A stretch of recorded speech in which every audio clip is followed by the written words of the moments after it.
Can we chat? Welcome everybody, but can we get a quick volume check? You can hear everybody okay. We've got a couple of new faces with us today. We want to make sure everybody's loud, can be heard, and everything is good. B says sounds good. Agitator sounds good. Everybody's good. Awesome. Well, thank you. Awesome. All right, so we'll call that our checks are complete. Then with that, we can start off another episode of Between Two Streamers. I am Mike. This is Huey. These are our guests, Strudel and Brody, a.k.a. Bro Montana and Strudel Dude. So, hi. Welcome to the show, guys. Thank you guys so much for coming on. Thank you. This is cool. Thank you. This is cool. It feels good to be back on Twitch. Awesome. Well, it really does. So you guys mentioned that you've been off of Twitch for a while now. So because you guys have gone to, you guys have gone on to strictly YouTube doing your reviews and stuff. For anybody in the chat, we do have it on a timer. But if you want to do ! Social or socials, Huey? Theirs is SBD. Are you able to put that in the title? Can you change the title? I can do. Yes! ! SBD. There we go. That's these guys' YouTube channel, same but different. They do Twitter. Awesome, and their Twitter. They do awesome movie reviews. So I'll kind of turn it over to you guys. I'm going to kind of bring up the. I'm going to bring up you guys' page and just kind of tell us, like you say, you started off kind of on Twitch doing this, but you've kind of migrated over to YouTube.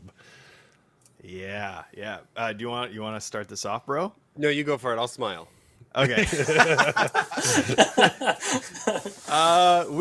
We're brothers and we love talking movies. We always have loved talking movies. So we decided to start a movie talk show on Twitch a long time ago. And we wanted to reach a bigger audience. And we thought the best way to do that was to garner a community through YouTube and have edited content and quick, fast, comedic timing and things like that. Stuff we could throw on screen really easily. So we do reviews, we do top fives, we do what else? Trailer reactions and reviews. And we also are really big into the short, like YouTube Shorts and TikTok game too. Like you get little snippets of our episodes, just to give you a taste. But yeah, we just love talking movies. Everything under the sun we will talk about for sure. Yeah, it's been a blast. We like to think of it as a book club, but for movies, right? But you can't just say movie club because that's not a thing, so no one knows what we're talking about. But everybody will think you're selling like subscriptions to go to the movies or something, right? Yeah, one exactly. Free movie a month. No, but it's more, we get together, we discuss a movie, we pick a new one, we go watch it, we get together, we discuss it. It's just what we love to do, Yeah, awesome. So you guys have obviously. I'm sorry. Go ahead. That's one. Sorry. Oh, I didn't put the sorry counter on. Okay. All right. Now we got to do it. Brody doesn't know what we're talking about, so sorry. Contextually, I just did it too. We have done. I don't know what episode we're on of this now. We're 7 or something, and somebody actually commented that Mike and I get so wrapped up in what we're talking about that if we interrupt or do whatever, we end up apologizing. Or if we go off on a tangent or whatever. So somebody actually said you guys need to have a sorry counter for how many times you guys actually do apologize. So that now it's become a thing. That's fantastic. Okay. And we're already at 2 and we just started. So that's we're at 2? We're at 2. I said right sorries. Oh, you did. I think fair's fair. Every sorry counts. Every sorry. Well, except for that one. That one doesn't count. The punishment, though.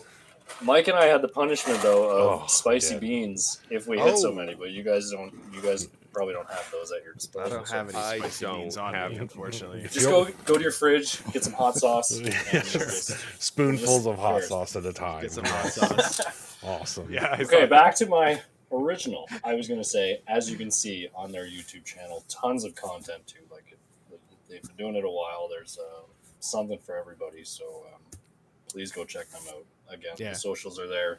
Check them out on YouTube and their Twitter. Yeah, if you don't know what he's talking about, here you go. I'll give it to you. Oh, nice. There it is again. Yep. There it is again. And just like everything, everybody knows, when you watch the videos, comment, like, do all that kind of stuff. It helps out with the algorithms of content creators. That's what helps us smaller guys push forward and into this large world of content creation. So please go show these guys some love. They've earned it. They're doing a fantastic job over there. And again, welcome back to Twitch, and welcome to Between Two Streamers, guys. We really appreciate you guys being here today. So I just love that you invited us to be here. Thank you so much. It's an honor. It's an honor. We've done movies, like we said. Mike and I have done, our favorite bands and movies and different topics and stuff like that. But movies has been one thing, and again, seeing your content and the stuff you guys do, it was just too easy, too perfect to kind of have you guys on here and do something fun. So that's really true. And I apologize for the dog barking in the background. Children are going to be coming in the door soon as well. But yes. Now, so just saying I apologize count to the sorry counter. Oh, does not. Okay, I don't think so. I don't. Yeah, Too formal. So Huey, if you want to share with us how you found these guys as well, because you were the one who originally stumbled across the same but different guys. I think it's totally random, actually. So oh, fuck off him. I got it. You do your thing. I got it. You do your thing. Glitch how I missed you. Glitch how I missed you. Glitch how. What was that? All right, hold on a second. Something weird just happened. That was me. Something weird just happened.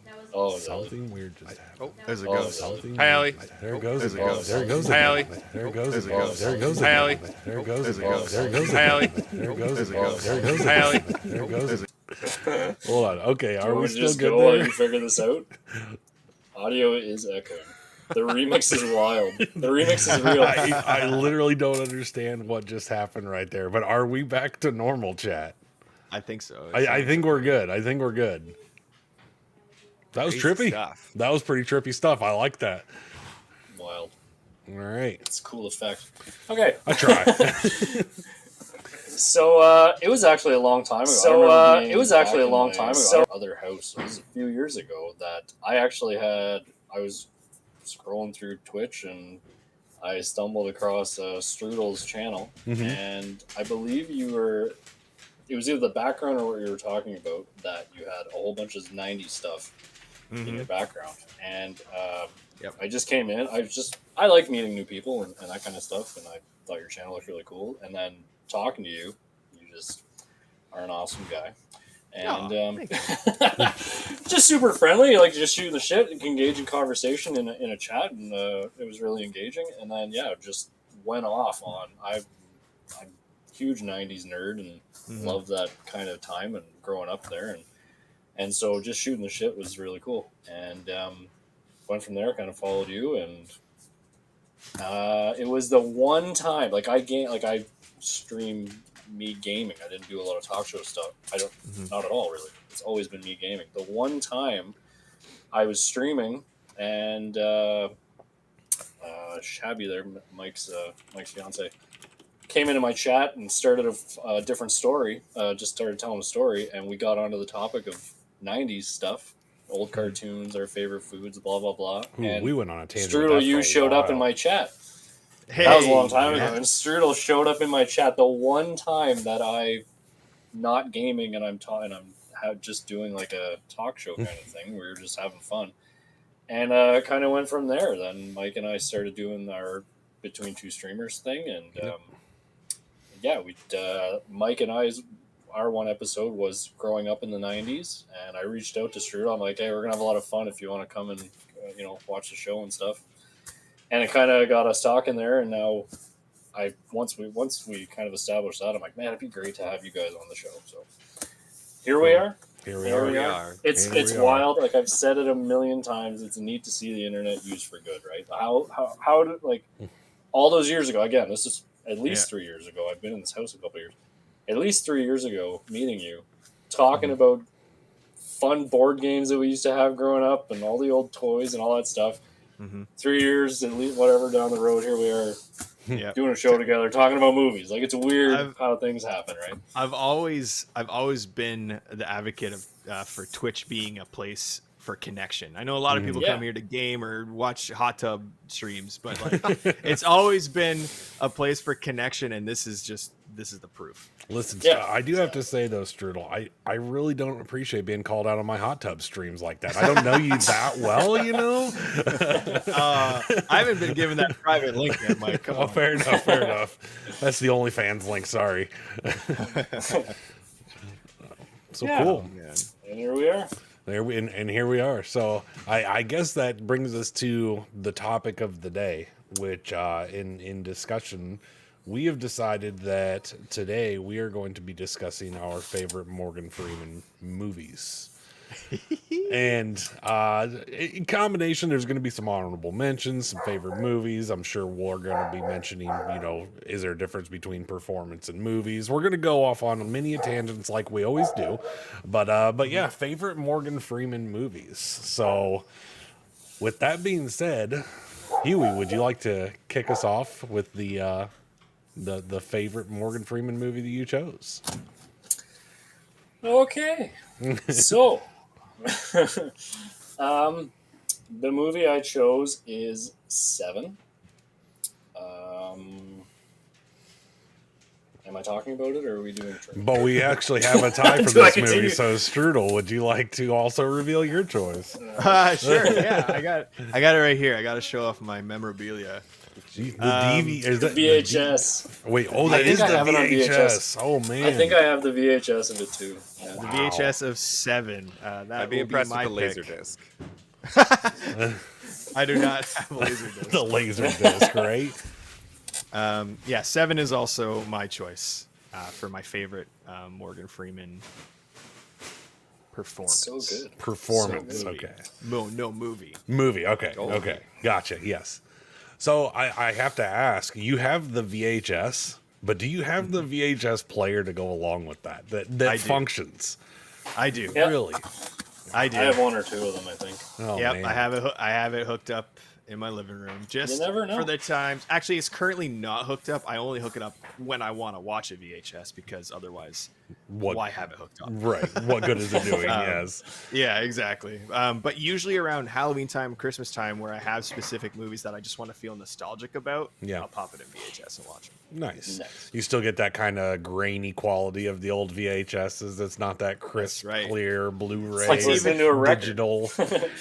It's even more grainy because we're putting in a VHS and playing it on like this 55-inch like 4K TV, and it's just like all grainy and gross. Yeah. And are you still using awesome. like the audio video cables in there? Yep. Oh yes, that's Yep. perfect. The I love 4K is just like, what is this? it. Yeah. Yeah, it doesn't even recognize The it. TV's confused.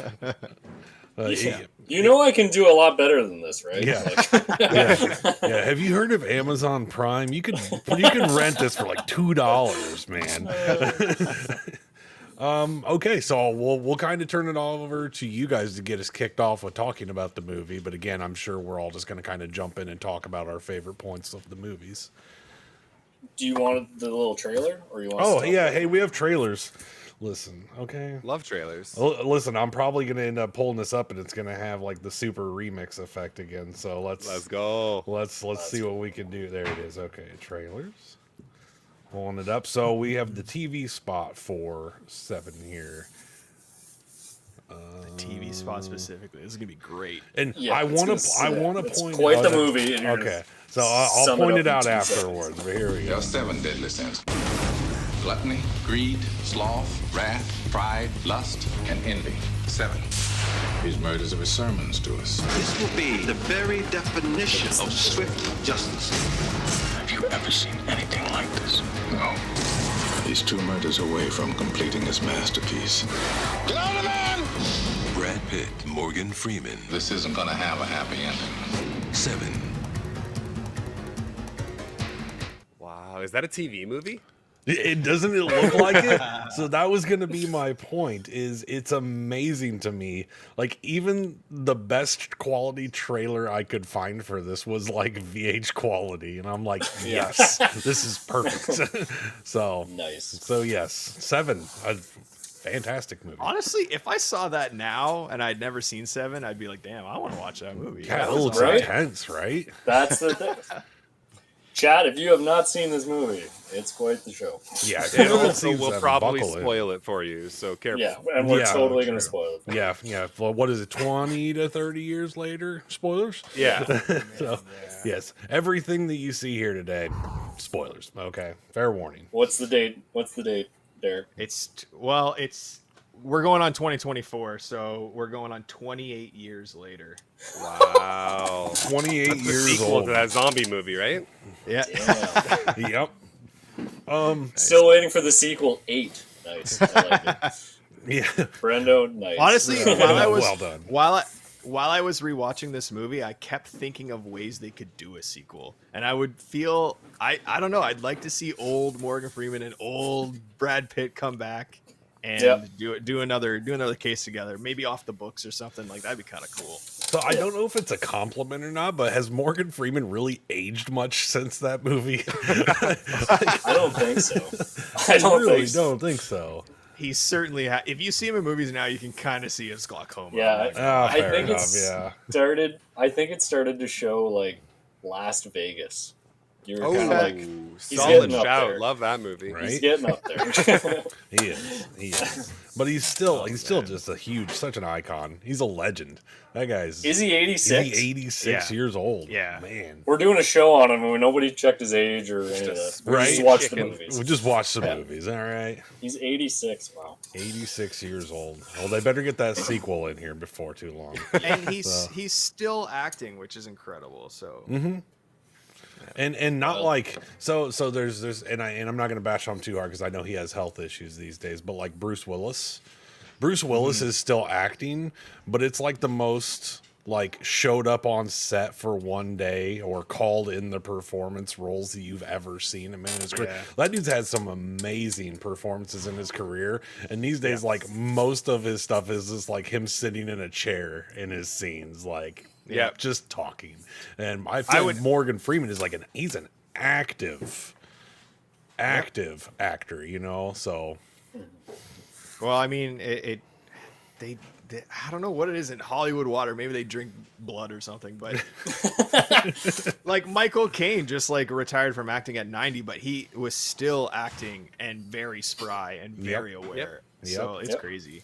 yeah, Smokey Morgan Freeman, 86 years old, 86. There's a bunch, like, here goes the tangent, but like Jack Nicholson, Anthony Hopkins, like legends that are like getting up there, and you're just like, man. Yeah, but Jack Nicholson doesn't act anymore. Also, true. He's done too. Okay, I didn't know that. Yeah, I mean, not that he's ever officially said I'm not acting anymore, but he just hasn't been in a movie in like forever. Don't break your VHSs. Those things, those are antiques. Be careful. Yeah. Gotta get these back to the museum. Explode into dust when it falls over. So do we want to do like a brief synopsis, a little plot, what Seven's all about, and what or do we just want to get right into why this is your pick for? No, we'll do that. Okay. No, we'll do that. So I might butcher this. Good. I like that. 7 is the reason for 7 is it's roughly about the 7 deadly sins. I'm gonna mess this up too. Name 'em off. Gluttony, greed, sloth, pride. I wrote a bunch down. Envy, and is it wrath? Mm-hmm. Yeah, Yes. and that lusty goodness. And lust. Oh, and lust. Can't forget lust. You're actually saying them in order in the movie too. Until I try. Yeah, I wrote it down. I have lots of notes from when I watched the show. So, the 7 deadly sins. There is a killer. I guess it doesn't matter. Kevin Spacey is the yeah. and you didn't even ease into the spoilers. You're just like, there's a serial killer. Fuck, Kevin 28 Spacey. years old. You know, yeah, he's a bad guy. So, and he is turning the sin against the sinner in the movie. So, there's a bunch of pretty heinous, graphic murders that happen, and Morgan Freeman is the cop. He has been around the block forever in tons of cases, and then gets teamed up with Brad Pitt who is kind of the young buck, got to prove himself kind of thing, cockier and that, and yeah, he just moved to the city, and so he gets teamed up with Morgan Freeman. So, yeah, it's just basically trying to solve the case and the killer, but the clues are very elaborate. The murders are quite elaborate, and I feel like I'm not doing it justice. That was a horrible synopsis. It's an amazing No, movie. you're good. Now, That's I the thought rough- this was a coming of age movie about Gwyneth Paltrow. Is that wrong? No. No. You know what? It's in there. It's in there. Right? It's in there. It's in there. Yeah. What's in the Yeah. box? So that's actually you know why you watch movies and or no, you don't watch a movie, but you know a quote, and sometimes you go around saying the quote. Like you probably said, "You talking to me?" before you ever saw Taxi Driver or something like that. What's in the box is one that was around. I had never seen Seven, but I just said it from time to time. And Derek knew I had never seen Seven, but one day we were walking through HMV and I do this quote and he just goes, "Gwyneth Paltrow's head." And I have not let him live it down to this day. So I watched Seven finally years later, and I was not underwhelmed, but like it's pretty disappointing to know that going into it. Not gonna lie. Yeah. It So takes that the kinda wrecks. big twist out of the end. I Yeah, can see so that. Yeah. fuck this guy. I Yeah. mean, okay. Had I known you haven't seen it at that point, though, like I don't know. I would have expected you to have seen it. Working at HMV and Whatever. yeah, whatever. Yourself. The thing with that, now that you're on that, like the thing with that line, like you said, I've heard that in so many other shows. Like it's that it's been quoted. I've heard that in songs. Mhm. Like you're gonna find your wife's head, like the movie Seven. You're gonna find your wife's head in a box. Like, I've heard it in music. Like it's well known. Yeah, it's crazy. Fuck songs are you listening to? It's a rap song. I don't know. Yeah, it was a rap song. Like it's just very well known scene. And Yeah. it's It's wild like the I how See Dead that- People almost. Yeah. Oh, Yeah, it's Yeah. wild Wow. how that has transcended media. That it's Yeah. bled into certain So- things. Right, that one scene. That's crazy. Well, in 20 again, we just pointed out 28 years later, here it is, and people are still quoting that line. Yep. Right. Yeah. Exactly. Yeah. Exactly. Yeah. So to talk about Morgan Freeman's part in it, then. Yeah. Having when we all kind of were setting up for the show and we were talking about favorite movie or performance, I struggled trying to figure out how I was going to go about that. And rewatching Seven, I knew I was picking that movie, but trying to focus more or pay attention more to his performance in Seven, I noticed stuff that I hadn't really picked up on before. And whether or not this is writing, like the writers doing this and it's part like whatever, or it's them being able to pull it off. I never really picked up on watching it however many years ago, the big differences between Morgan Freeman and Brad Pitt and how neat that was to kind of see that play out. There were so many scenes where right at the beginning, it was like Brad Pitt gets in an argument with another cop at a crime scene. And Morgan Freeman and him then they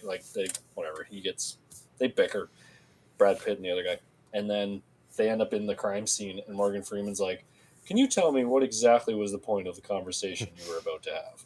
And he's just like that. Like it's just that distinguished, wise old man kind of thing that I just really picked up on several times, like in several different parts of this movie. That was really cool to see. Like. They played those parts really well and stuck to it. And again, whether or not that's writing or the way they were able to pull it off, I thought that part was really neat. There's like Morgan Freeman is very well versed in the 7 deadly sins themselves and the lore, if you will, and all that stuff about it. Knows the writing, knows the text, and all that stuff about it. Brad Pitt has no idea, right? And he tells him to go and do some research, but Brad Pitt just gets the cliff notes because he doesn't understand it and doesn't want to take the time to really learn. Yeah. Like it was neat to see all that stuff. They end up in a library and Morgan Freeman's photocopying all kinds of stuff. Brad Pitt's just chilling, sitting back, crushing chips. Like he doesn't like he's not as invested. I just loved the dynamic between the two of them. It was really neat too. I also just to chime in here real quick. I also love how Morgan Freeman's character doesn't just shine through with Brad Pitt's character. Yes, it shines through the most there because we have Brad Pitt as this, cocky young, shoot 'em up, bang 'em up kind of cop who wants to get things done, compared to Morgan Freeman's character, who's calm, cool, and collected. But it's not just there. Like, we have moments with Morgan Freeman alone, and you can see that he's tapped into his character as someone who's like that just outside of the job too. When he's at home alone, just tossing his knife at the dartboard, or when he goes to the library and he tells the security guards, he's like, "You guys got a wealth of knowledge here, and you're playing poker, really? Like, come on, read a book, guys." It's crazy how it's not just a mask he puts on at work. It's not just like work mode detective. That's his life, and that just tells you how long he's been in it, right? It just has become him. Right. Yeah, no, really. I always enjoy roles like that they're pulling off because, specifically talking to Morgan Freeman's role here again, is it makes you think about like that character's past. You know what I mean? Not just what you're seeing in this particular screen, but like how did he become this particular cop? Like, was he always this way? Maybe he was the younger, cockier guy at one point, and maybe he had a mentor that brought him out of that. Maybe now he's kind of completing that cycle or doing that cycle with Brad Pitt. Like it's interesting to see. And obviously those are just again kind of like fan theory things. Like, how did he get to this point? You know what I mean? Well, there's your prequel movie idea. Right?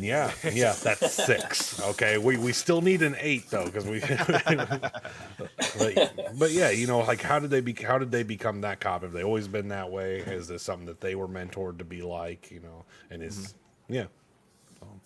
there's a lot of things in the movie that hint at that. Like when he describes, at one point, Brad Pitt asks him, like, "Have you ever seen anything like this before?" And Morgan Freeman says he hasn't really. So really, like, a lot of his career has been kind of cut and dry, pushing paper. Maybe he says he's never fired his gun. So a lot of his life leading up to it has just kind of been. I mean, he would probably have no choice but to dive into books and knowledge. He's never had a relationship that's stuck. He's always been alone. Like, yeah, it's pretty crazy. Yeah. Another part, when they're both sitting on the bench in like the hallway there, and Brad Pitt's like, we're gonna catch the guy. Like, he's like, whatever. And Morgan Freeman's like, no, like we're collecting the evidence, we're taking the pictures, we're doing all that stuff just so it can be filed away and never really looked at. Like, you're never gonna catch the guy. Like, Brad Pitt's like, no, we're gonna crush this. Like, the guy's caught, and Morgan Freeman's like, no, he's not. This guy's calculated. He's dedicated. He's got all the like. He's like, it's never gonna happen, and it's just that lack of hope. That I got a cat. Did the cat watch the movie? Because I think it has some opinions. I was like, is that my cat? What is happening? For once, it's not my house making the noise. 3 dogs and a cat. Yeah, that's crazy. One other thing about Morgan Freeman's performance that I want to point out. And again, you mentioned, Huey, that this largely has to do with writing too, but it's how Morgan Freeman got it across. There were a lot of moments where Brad Pitt just yapped and Morgan Freeman chose silence. And I think that was some of the most powerful moments, especially at the bar where Brad Pitt's like so drunk. He's telling him how it is. Like, this is how the world should be. I refuse to believe it. And Morgan Freeman just looks at him. No words. And Brad Pitt puts his coat on and leaves. I think some of the best acting comes in the form of no dialogue, and that this proves it for sure. Yep. At the end in the car, Brad Pitt's just pushing Spacey's buttons, just pushing, and Morgan Freeman's just sitting there listening, taking it all in, analyzing. All he does is everything. ask questions. All he does is ask him questions. Yeah. like once in a while. Yeah, it's crazy. Really cool. It's almost like Morgan Freeman kind of takes on more of a fatherly role in the dynamic between the two of them. You know, the calm, patient father with the impatient, jumping to conclusions, going gung ho son of Brad Pitt's character. Yeah, like all the way even down to the point of the end of the movie where you know they're out in the desert or wherever they're at, and you know the box is delivered, and Morgan Freeman knows, and he's like being protective of him, like no. Yeah. Right. Slaps John Doe in the face to shut him up. Yeah. So I think that's kind of an interesting play on that, you know, just how their roles work so well with each other. Mm-hmm. Yep. Yeah. And the character growth of Morgan Freeman from the beginning of, you know, I'm going to retire in a week. I'm done with this shit. I don't want anything to do with it. And then he gets like, it just like the arc of getting invested, more and more invested. And I think the investment he gets to the case is through the investment he has with Brad Pitt and Gwyneth Paltrow's characters. Yep. So that's a really cool thing too. Well, and because you bring it up, you know, Morgan Freeman being the character who's like, I'm retiring. Can we just call this movie what it is? It's the better version of Lethal Weapon. All right. Like that's a very Murtaugh mentality, right? It is, you know, and then again, you have I forget what the character's name was, Mel Gibson's character in Lethal Weapon, who's like the young, crazy, impatient, jump to conclusions, going crazy. But yeah, so Brenda will know his name for sure. I do know it. I know it. It's pissed me off. I know. David Fincher sat there and watched Lethal Weapon. He's like, you know what? I can do it. I can do this. I can do this better. Give me some grittiness, and I'll make this better. Riggs. There it is. Riggs. Yep. Awesome. Riggs. Oh, Riggs. Before we go any further, what did you guys think about Seven? I want to know like what your opinions were on the movie too. I should have rewatched it, honestly. You guys know this movie down to like very specific scenes through and through, and I remember the movie as an overall movie, but I can't do that. But I saw it too late in life. I had the ending spoiled for some reason by someone. What an asshole! Bastard! Don't say sorry. It was good. He would never. Are you kidding me? I liked this movie, but I did find it didn't live up to the hype it had accumulated over the years for me. Yeah. And I found it ended too fast. I remember really disliking the ending. Not like the twist, but after the twist and then the like 5 minutes over. I was like, wait a second. But yeah, the climax kind of happens and it's over. Yeah. But I really liked it. The performances are amazing. How gritty and dark and raw it feels just is good. I like the movie for sure. I'm also a big fan of it. I did see it around closer to the time it came out without the spoilers or anything. So I did definitely. Strudel wasn't there to wreck it for you? No, that didn't happen. I thought everyone heard that Gwyneth Paltrow's head shout. Right? Yeah. You know, I really I'm mostly a darker horror and sci-fi guy. So this definitely this is up your alley. This was definitely up my alley of movies that I enjoy, and just the overall feel of the movie. This was like David Fincher, the director. I felt like this was his peak. You know, that guy. This was probably the best movie. You know, he went on to do other really good movies such as like Alien 3, but you know, but no, that's not fair. The studio made that movie. But no, I think this movie, he was definitely the right director for a movie like this to give it that gritty feel. And I just remember first time watching it, and even on rewatches for me, every time they're at a crime scene, just like the gruesomeness. Extremely gruesome, but like so well crafted of a crime scene. And I guess not to, but for a movie today to be best compared to, it's almost like a Saw precursor. Yeah, almost. It's like a Saw, but not a Saw. Because there's no way out. There's no way out of these traps. Fucked up. There were actually a couple crime scenes in the movie that were very much Jigsaw. The Pride.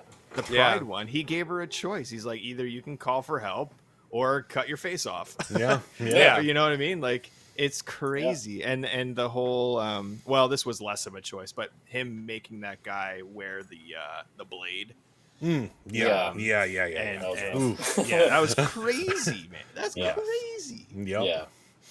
That part's tough to watch. Yeah, but if they don't show you No. anything, that's the No. thing. No. It's so disturbing, and yet you Yeah. see nothing. Yes. It's Yeah. crazy. Yep. They're all like sloth with all the freaking air fresheners and the guy, like the doctor's saying like they're all like jacked that they're gonna be able to question this guy. He's the only guy that's alive, right? Once he's moving into bed all crazy, Yeah. and they're like, he would die of shock if you shined a flashlight in his face right now. And it was just like, Yeah, that's crazy. and Like, his brain is mush. Yeah, No, yeah, that's- like that's it's nuts. the even that, and again we're into the movie and not quite Morgan Freeman's part, but just like how cool the movie is, just how all the like the writing and the clues and how they like the parts on the floor were fed to the obese guy, and that's how he knew to move the fridge, and the one painting was upside down, and talk to the wife, like really cool intricate stuff, like the fingerprints behind the, like, just I don't want to wreck everything, but like it's so cool.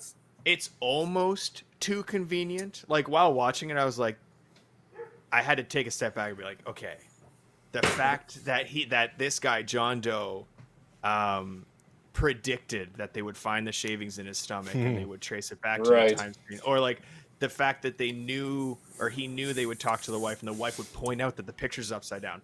Almost too convenient, but then you think about it, you're like, but it could happen. Oh, yeah. It definitely could happen. Yeah. So you excuse it in that regard. I also want to point out too that I chose Seven as my favorite Morgan Freeman movie. Although I love his performance in this, it's not my favorite performance of his. It is my favorite movie of his. So we'll get to my favorite performance later on. Yeah. Shout out to Brendo in chat, who actually said that the writer of Saw said that he was directly inspired by this movie. So confirmed right there, 100%. If not for Seven, we would not have Saw. Yeah. Yep. Fun sentence. I kind of wanted to jump off of Brody's part too about it being like ending too quick. My take on that a little bit, I felt the same way, was that the first 4 crime scenes were really cool and intricate, and you kind of got hooked on like that rush of them finding the next thing. And then obviously the last 2 are quick, like, or 2 or 3, like it's him and the wife, like, the first 4 were like really intricate, and then all of a sudden it was just like quick summed up crime scenes. Like it was like you'd have a 5-hour movie if you had to True. do each Yeah, it lost its inertia a little bit to focus on what's coming with that twist and everything, right? But that's you got to forgive it for that. I would love if they did like an 8-part miniseries remake of this movie. Like that would be really cool. And if David Fincher was involved, that would be nice. But I mean, he kind of brought back the vibe with like Mindhunter a little bit. Although True Detective might be more akin to this, although that wasn't Fincher. But but I think he's got a new movie out on Netflix with The Killer. The Killer. Yeah, I haven't seen that yet. I just saw the It came out yesterday. Yeah. Oh, okay. You haven't watched it yet? Came out yesterday. Come on. No, I know. I'm a shitty movie reviewer. I'm so sorry. We have to end stream right now so that we can all go watch The Killer. So it's been nice, everybody. So yeah. I'm good. Okay. As far as Morgan Freeman's role in this movie, I think we've touched base on kind of why I liked it so much is, because I do kind of believe in that fatherly aspect of his, and like how calm he is and reserved. And then, the scenes, like you said, with the library and there, he's meticulously going through all of this stuff. Like I could see him as that person and being that type of cop. He just fit that role so well. And the opposite dynamic with Brad Pitt, just having the exact opposite. Listen, agree or disagree. All right, Kat. But no, just them two playing off of each other and his role in that dynamic. I thought he was just spot on as the older, close to retirement detective who's pretty much just getting this. He's just getting this shit thrown in his lap. He's like, oh, God, okay. Like, what is this? Again, the line of, have you ever seen anything like this? No. So, yeah. So, that's my thoughts again on Freeman's role in this movie is perfect.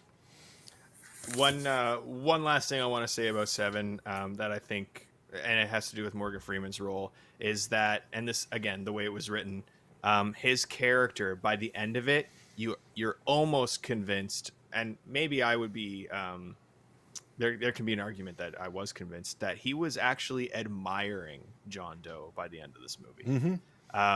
He was like, along the way he was telling Mills to, like, don't underestimate him, or like don't dismiss him as a psychopath and stuff like that. But I think by the end of the movie he very much, I mean, just other than, having Gwyneth Paltrow's head in a box, what? I think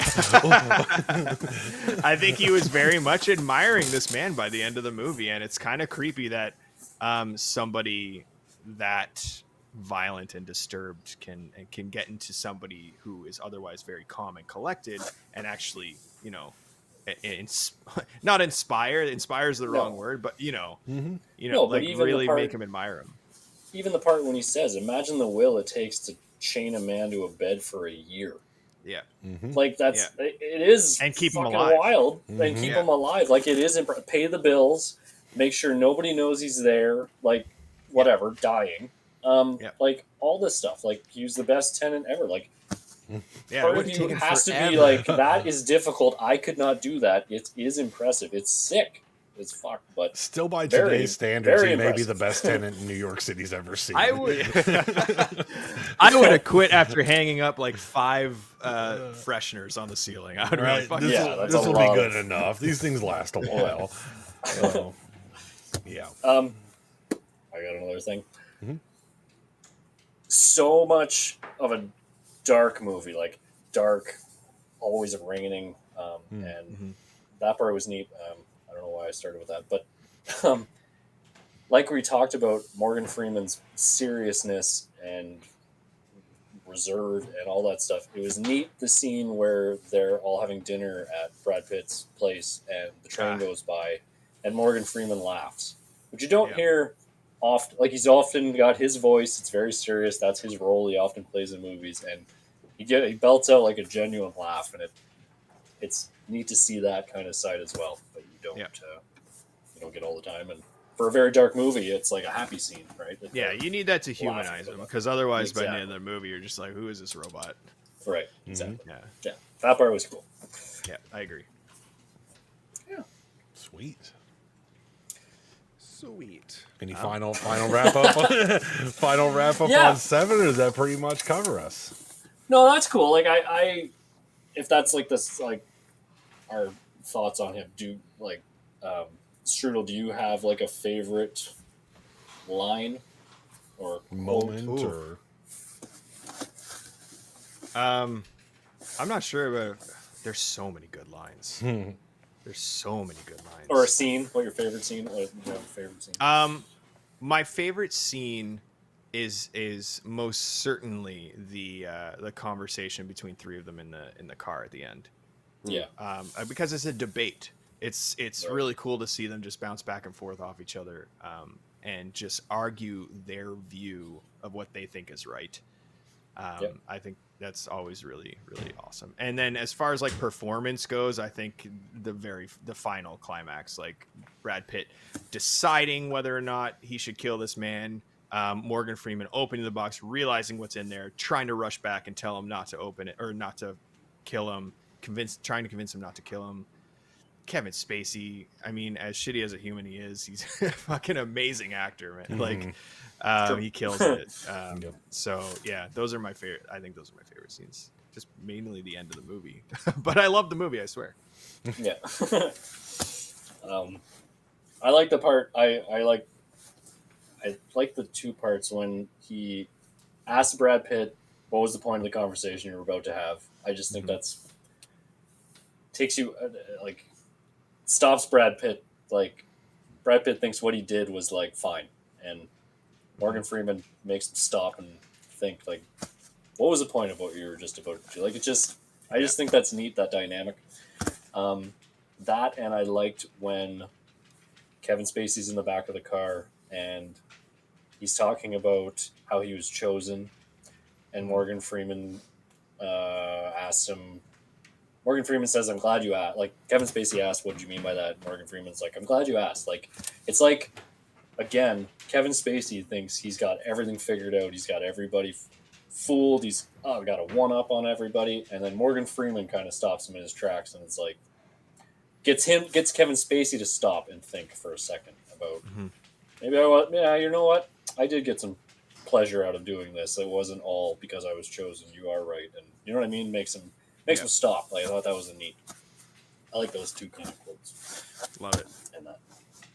Well, going back to what you said about the respect factor that Morgan Freeman's character has for him by the end, I think you see this. I watch a lot of like true crime documentaries and that kind of stuff. Like most detectives and policemen are used to dealing with dumb criminals throughout their entire career. And so even like a lot of these, like even real life, like serial killers who it takes time for the police to track down and actually like investigate the scenes and do that kind of stuff. Like that's actually like a real life thing that happens is you kind of start to, again, respect is probably the worst word that I could use for it, but respect the planning and the, what it actually takes for them to pull those crimes off and not just be another dumb criminal, So Yeah. I think you kind of nailed it on the head there when you were talking about like that respect factor that Morgan Freeman had by the end. And I didn't really think about that until this conversation and how that really, I believe, applies to, real life police work. And I think that's awesome that they captured that, Yep. Yeah. My favorite quote from the movie has nothing to do with Morgan Freeman, but I'll say it if you want. Yeah. Do it. Absolutely. It's one of the only parts of the movie that really stuck with me, and I think it's just one of the most brilliant insults, and it's when Brad Pitt says, you're not a messiah, you're a movie of the week, you're a fucking t-shirt at best or whatever. Yeah. Yes. Love that. So you're good. a fucking t-shirt at best. It's just so good. so good. I thought you were gonna say your favorite quote was Gwyneth Paltrow's head. No. That'd been really funny if that's what Morgan Freeman ran back to Brad Pitt. What's in the box? Gwyneth Paltrow's head. Yeah. Actually says Gwyneth Paltrow, Right? not his wife's name. His wife's Yeah. name. Yeah. Love that. So how do you change a movie with one line? That's Yeah. it right there. Yeah. We completely jumped genres now. Yeah. Yeah. That's awesome. Awesome. Nice. Cool. So that is 7. Yeah, if you haven't seen it, 28 years old now, go out there and check it out.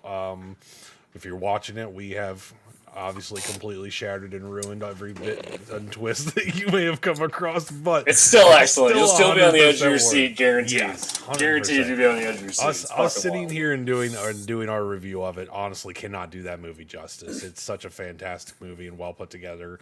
A classic, a real classic amongst that thriller crime genre of movies. If those are your type, make sure you watch that. The VHS says it's superior to Silence of the Lambs. Why? Why is that when it compares itself to? Right? Because it's a procedural Why? crime detective movie. I don't know. Also, according to who? What's the quote there? What's the Yeah. source? Who said that? Right? Who said that? Who said that? Jonathan Rosenbaum from the Chicago Reader. Oh, Wonderful. The Chicago Reader. Good old Chicago Reader. That's at this point you could just go on the back and say anything and be like, I liked it better watching Blue's Clues. Yeah. Not wrong. Right? Procedural. There's clues. Imagine Blue's Clues, but with like a David Fincher-esque tone to it. There. That'd be so funny. Nice. Nice. Gotta find Steve's notebook. Yes. It'll unlock everything. Yeah. All right. Nice. Well, Brody, I'm going to lead into you. I'm going to hand it off to you now. If you would like to introduce us to your pick for favorite Morgan Freeman movie. Sure. I don't think we're gonna have nearly as much talking points for mine, as it's just not as impressive a movie as You'd Seven. be surprised what happens on this show. I guess that's very true. Also, keep in mind, 7 was both of our choices. That was both Yeah, of our that is choices. true. That's Yeah. very true. Right? Yeah.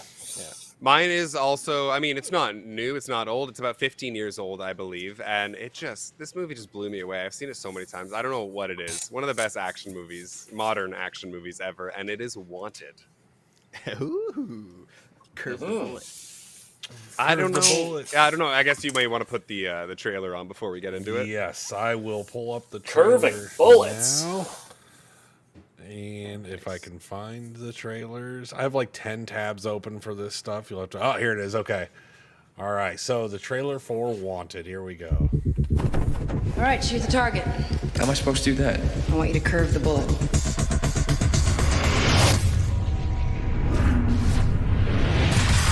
We are a fraternity of assassins, the weapons of fate. Our purpose is to maintain stability in an unstable world. Join us. The choice is yours. Hit the I just replay got button. so jacked up watching that. Pumped. Oh, there we go. Wanted. It's just so cool. I mean, it's not a technically amazing movie, but it's just such a cool, high-octane action movie that's just outrageous. And I've never read the comics. Mike, you were mentioning you're a big fan of the comics before we went live here, but I've never read them. How does the movie... I know we'll get into Morgan Freeman, obviously, but how does the movie stack up to the comics, in your opinion? Ooh, we should probably start off on a good note. Oh, no! You don't like... Oh, no! Okay, here's the thing is I'm exactly with you and what you said about Wanted as far as being like a top-notch action film, Sure. like of today's genre and just how they pull everything off, like stylish, like really stylish action. The problem is the Wanted comic books are actually like super villains and superheroes. Like a comic book level, that you would picture.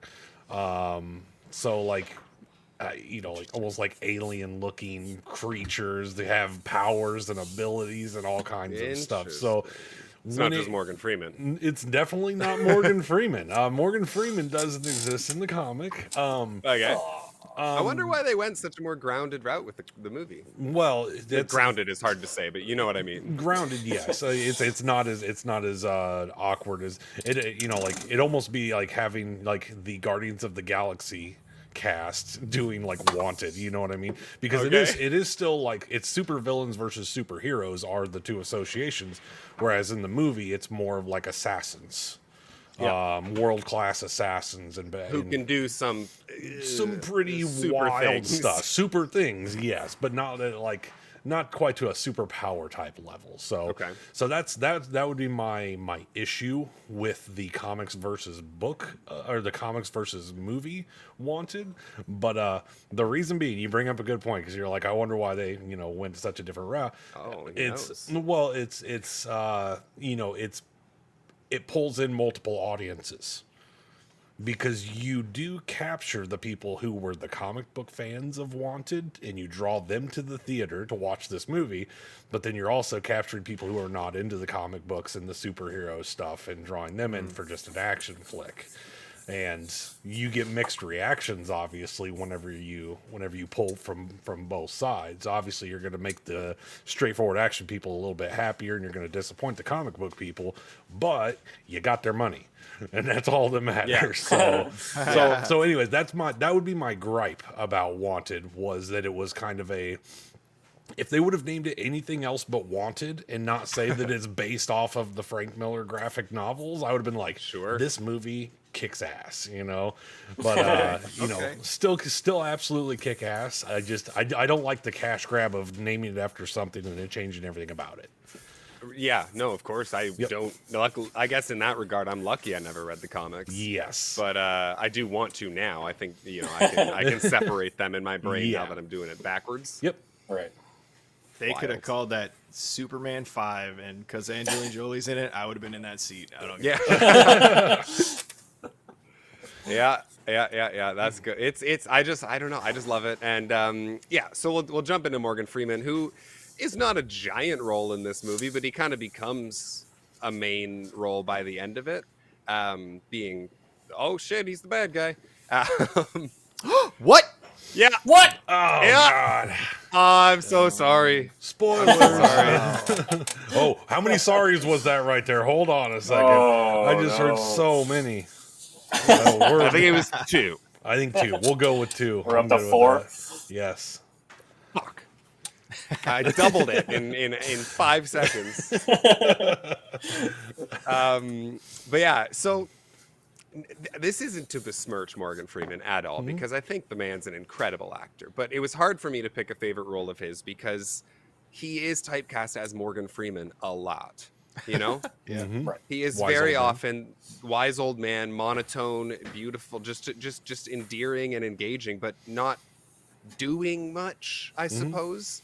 And he does stuff in this movie, and it's fun to hear him swear. So that any movie with Morgan Freeman swearing is infinitely better than if he wasn't in it swearing. And in this one, we're going to more spoilers here. Careful, everybody. His last line is the best. When he's just on the roof of that building, and he looks up and he goes, "Oh fuck!" and the bullet like perfect. Yep. Amazing. Morgan Freeman's best 2 seconds on screen. That surrounded by this just being such a unique, beautiful, like you said, stylistic. Like, this isn't Morgan Freeman related, but when James McAvoy hits Chris Pratt with the keyboard and they come bloody, saying "fuck you" with the tooth being the like, what an incredible shot. And I think it was that moment where I'm like, I love this movie, and everything from there on just got better. And yeah, Morgan Freeman as the bad guy swearing, how can you go wrong? So that's what I'm giving it to. I'm giving it to his performance in Wanted. I love that you have Chris Pratt as his bad guy before his life turns to like assassins, and then Morgan Freeman as his bad guy when it's like the two people And then you Chris can't Pratt's picture nothing to him. absolutely nothing. Yeah, the one scene where he like walks back into his apartment to grab stuff later on, and Chris Pratt's like there, and he just like ignores him pretty much. Like, you don't exist to me. And that was like that. It wasn't until I went back to rewatch Wanted, because that was before I knew Chris Pratt. Like maybe he had Parks and Rec under his belt, but I forgot he was in that. Yeah, exactly. You don't. I rewatched the movie. Like I'm like, fuck, Chris Pratt's in this. Yeah, you absolutely don't know. You didn't know it was him in 2008, and it wasn't until you went back for a rewatch where you're like, oh shit, that's one of the biggest stars in Hollywood now. And James McAvoy wasn't that big at this time either, was he? No, he was probably big in the your indie. He was up and coming. Yeah. Probably a lot of British stuff too, right? Or Yeah, like that's what I English mean. stuff. I'm trying to remember. There was one.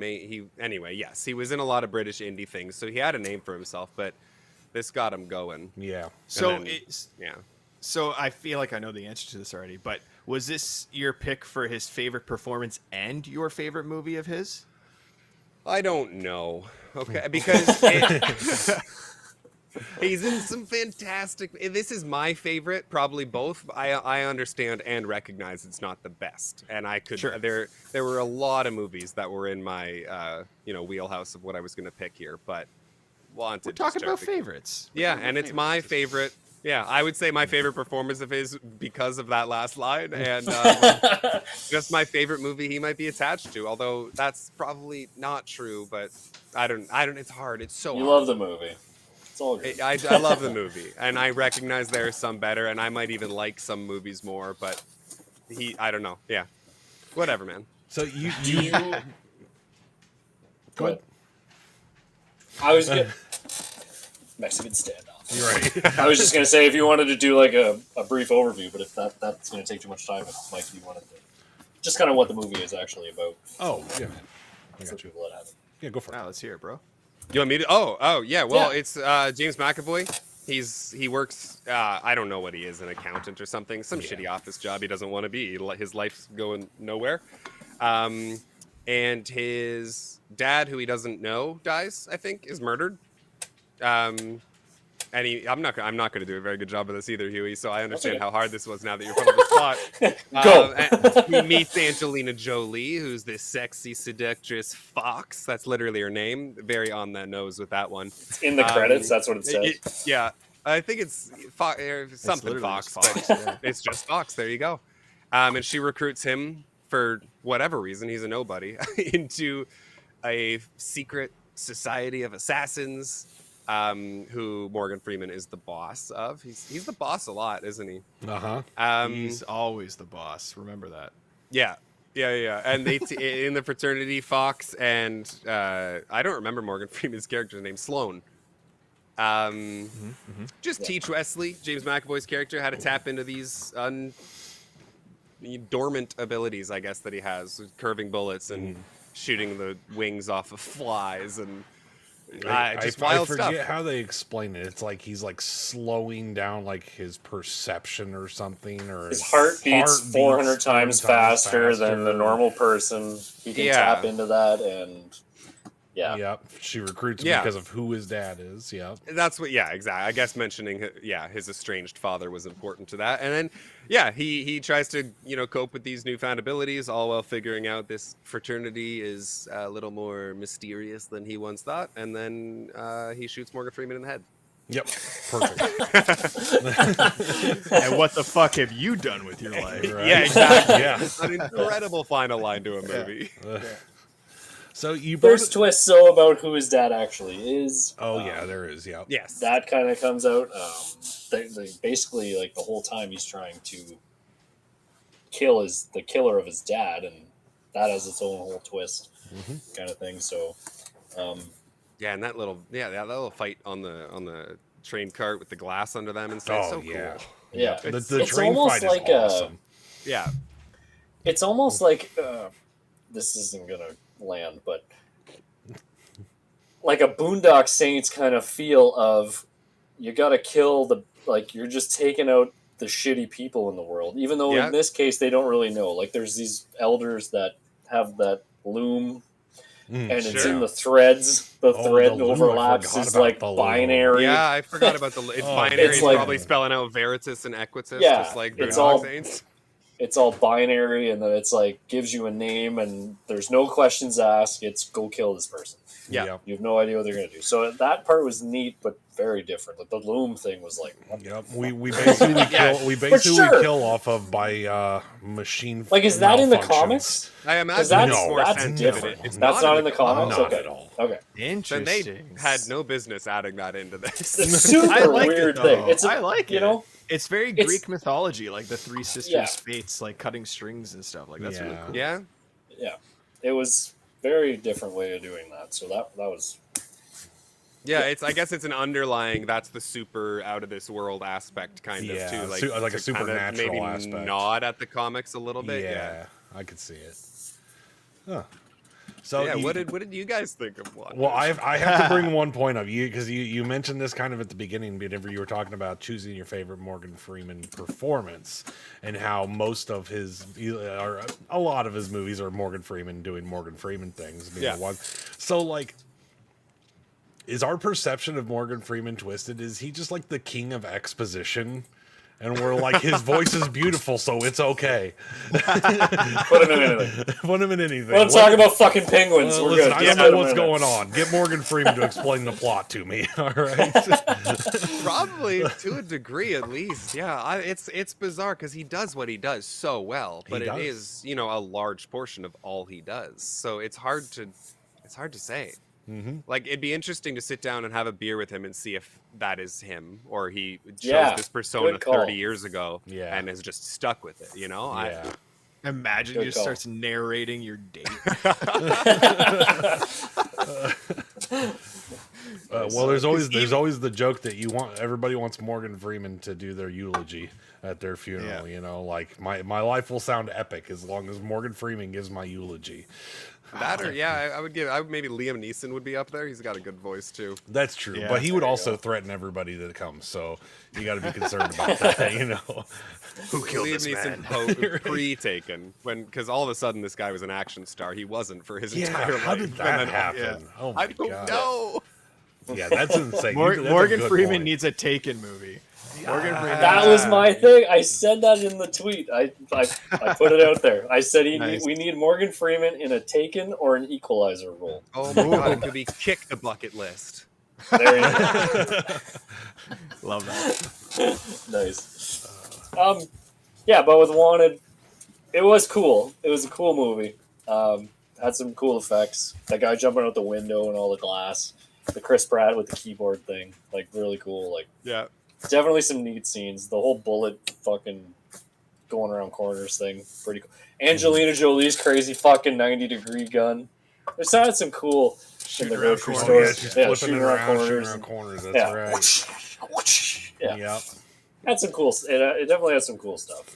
But Whenever she picks him up yeah, in the again, car, like Brody said, it's not top tier, the best movie ever, but definitely entertaining and had some cool stuff. yeah, but when they're flying through the parking lot and she flings the door open on the car and just like he's just like cowering for his life and she just like folds him into the passenger seat, you know. Yeah. Like, again, Fast and just Furious copied that like yes. 7 times already. Yeah. Yeah.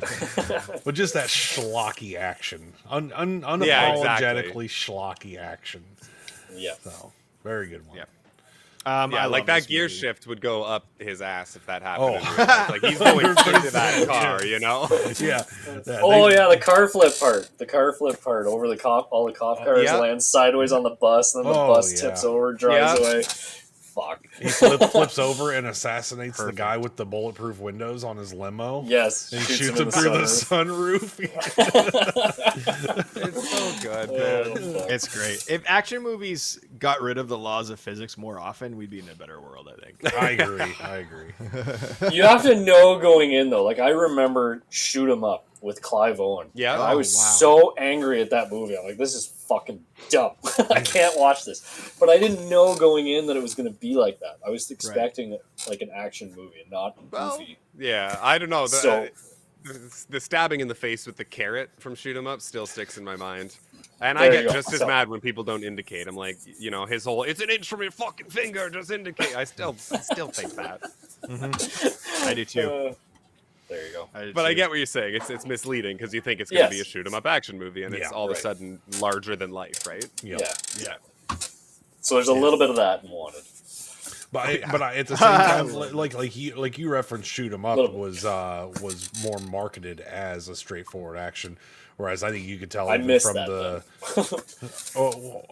that's what I'm saying. Like it was marketed incorrectly, which made you angry. Whereas Wanted, I think you could tell even from the 30-second TV slot that it's going to be pretty over the top. the bullets. They're highlighting that in the preview. Yeah. They're like, we're going to twist bullets around Angelina Jolie's head, you know? And jump face first through windows. Yeah, exactly. Yeah. Never breaking eye contact. No. Now that's impressive. Nice. He's moving so fast, Brody. Oh, true. Yeah. He had a lot of lead. Like that's a long hallway. He had a lot of. Yeah. He got a lot of speed there. He sped up his should heart to Mythbusters 400 that. We times faster. That's right. okay? That's right.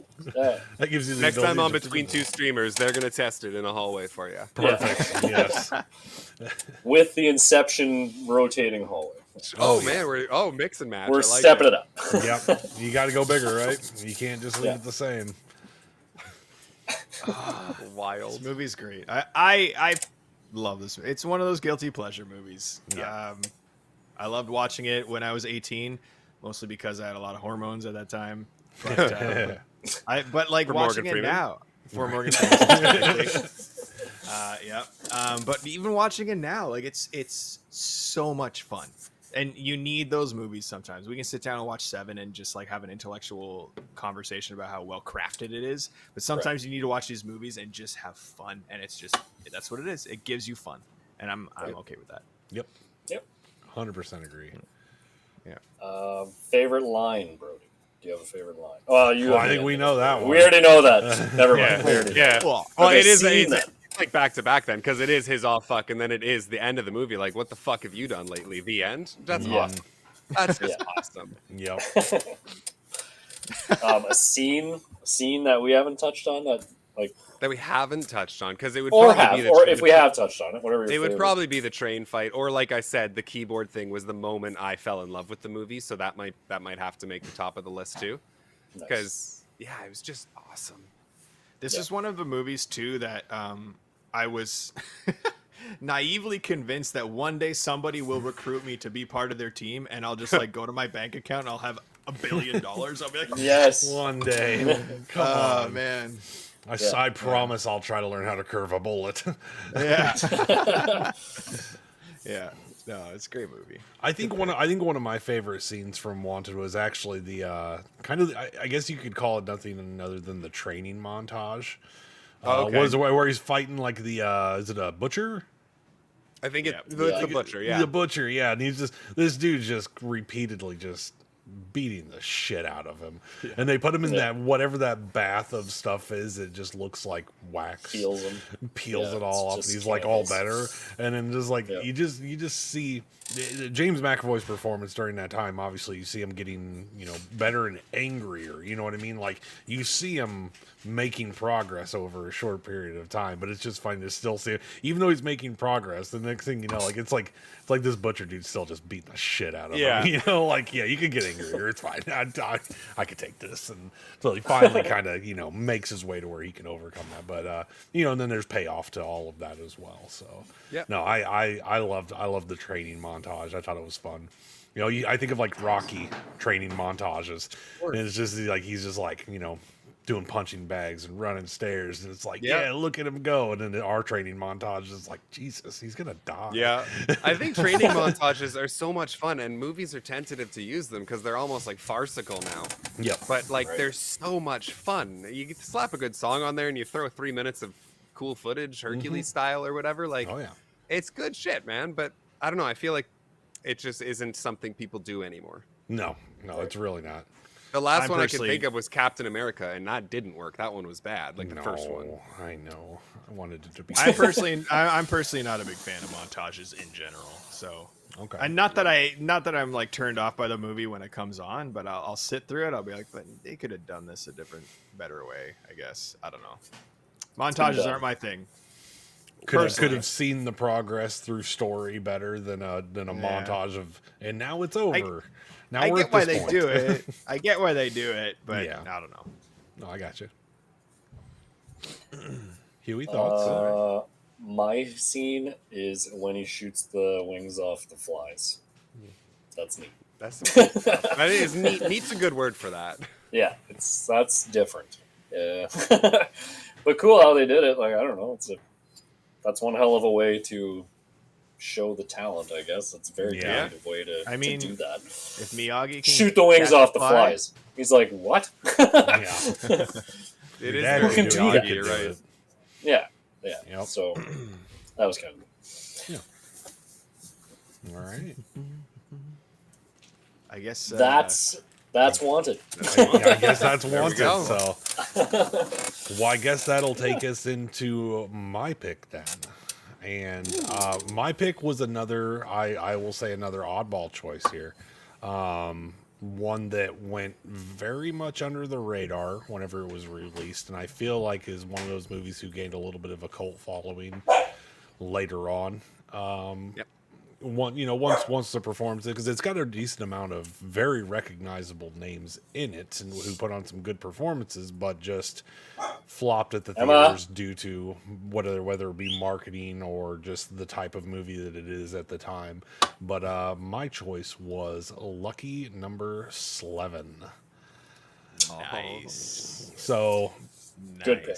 quickly, we'll watch the trailer for that one. If I can again find my tab with trailers. First try this time. All right.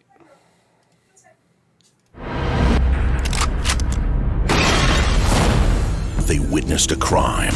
We should run. They'll kill me if I leave. I'll go to the police and you're a dead man. But when you can't go to the law, you go above it. I'm thinking of a new option. Now, an ordinary man and a world-class assassin My friendship is for sale. will team up to take down the mob. Who are you? I already told you. My name is Slevin. Lucky Number 11. So Hell yeah. Hell yeah. I do have to say though, DVD trailer. Love it. It was a DVD trailer. Quality wise, trust me, it was the best quality one that there was. Hold on, I think something's playing in the background. There's like a Spanish thing going on. That makes me want to. I need to watch the movie again. So good. It was so I watched it good. a couple years ago. I rewatched it. Slevin's. It's a good movie. Yes, I love Lucky Number 11. I saw it whenever confusing it first, came out. and then confusing the at ending wraps first. it all up. So cool. So Sorry, no. You're okay. That's you're okay. sorry. I said it. Oh, you did. Oh no. You said sorry. All right, we're so I do have to point out though that as I was watching the trailers to find a decent trailer, they completely ruined the movie in the trailer. Oh no. In comparison to the movie reveals itself. And I didn't remember the trailers. It was just via getting prepped for the show that I realized, I'm like, oh my God, is that how they marketed this?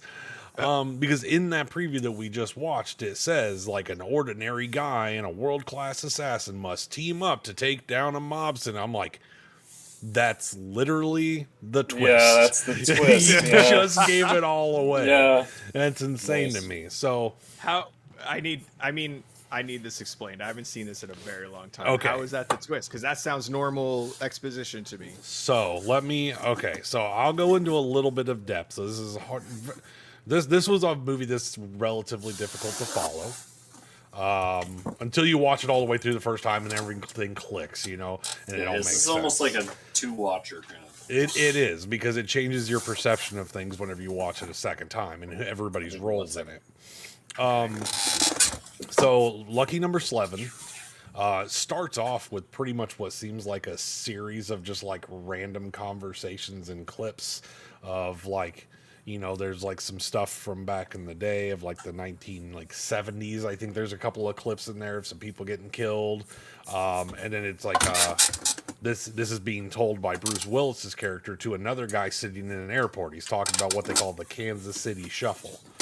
And he's kind of telling this whole story, which, by the way, the entire movie fits the theme of a Kansas City Shuffle is what's so cool about it. So right here at the beginning of the movie, this guy is actually telling about what a Kansas City Shuffle is, and then it turns out the whole movie is a Kansas City Shuffle on the viewer, and I think that's a well-crafted thing in itself. Like The Prestige. Exactly. Like The Prestige, yeah, literally the first scene of The Prestige shows you the twist, and you don't even know it because it's crazy. Yep. So Bruce Willis kills this random guy in the airport, and then next thing you know is it goes to a guy's apartment, which we find it was the guy Bruce Willis killed, and Josh Hartnett's character is there at the apartment, and his name is Slevin, and it appears that Slevin is like a guest of Nick. Nick is the guy that got killed, and another performance that I think is very underrated in this movie was Lucy Liu's. Absolutely. Because she's always like in most movies, she's like the pretty straightforward, serious karate person, right?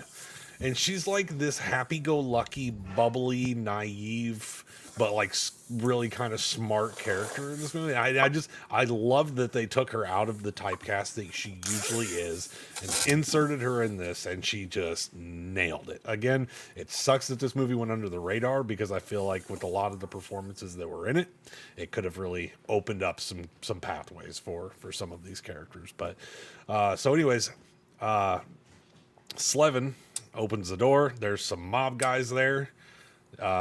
He gets his nose broken. They take him to the boss, and this is where we're introduced to Morgan Freeman's character. He's the boss.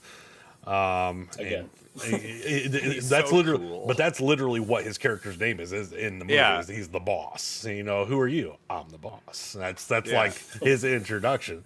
It's like, I thought he was the boss. No, why? Does he look like me? Cat in that movie. He does. That scene, why does he look? Oh no, I thought he looked like you or whatever. That scene's amazing.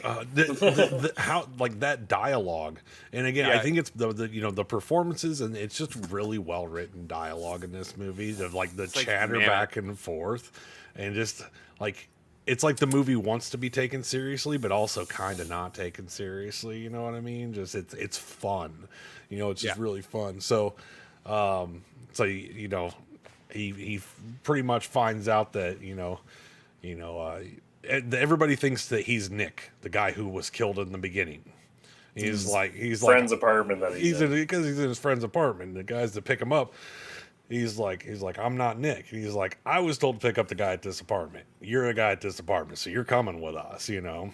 And then like this is I guess I'll kind of reveal one of my favorite lines of the movie too. While we're at it, is whenever we're first kind of finding out why they're after Nick, the mob here, or the whatever they call it. You know, I think it's a mob boss, and Slevin son, he's like, I'm the wrong guy, and he's like, Morgan Freeman, how do you know you're the wrong guy? And he's like, well, what if I wanted to give you $96,000? Are you still the wrong guy then? He's like, he's like, do you want to give me $96,000? No. Do you want to give me $96,000?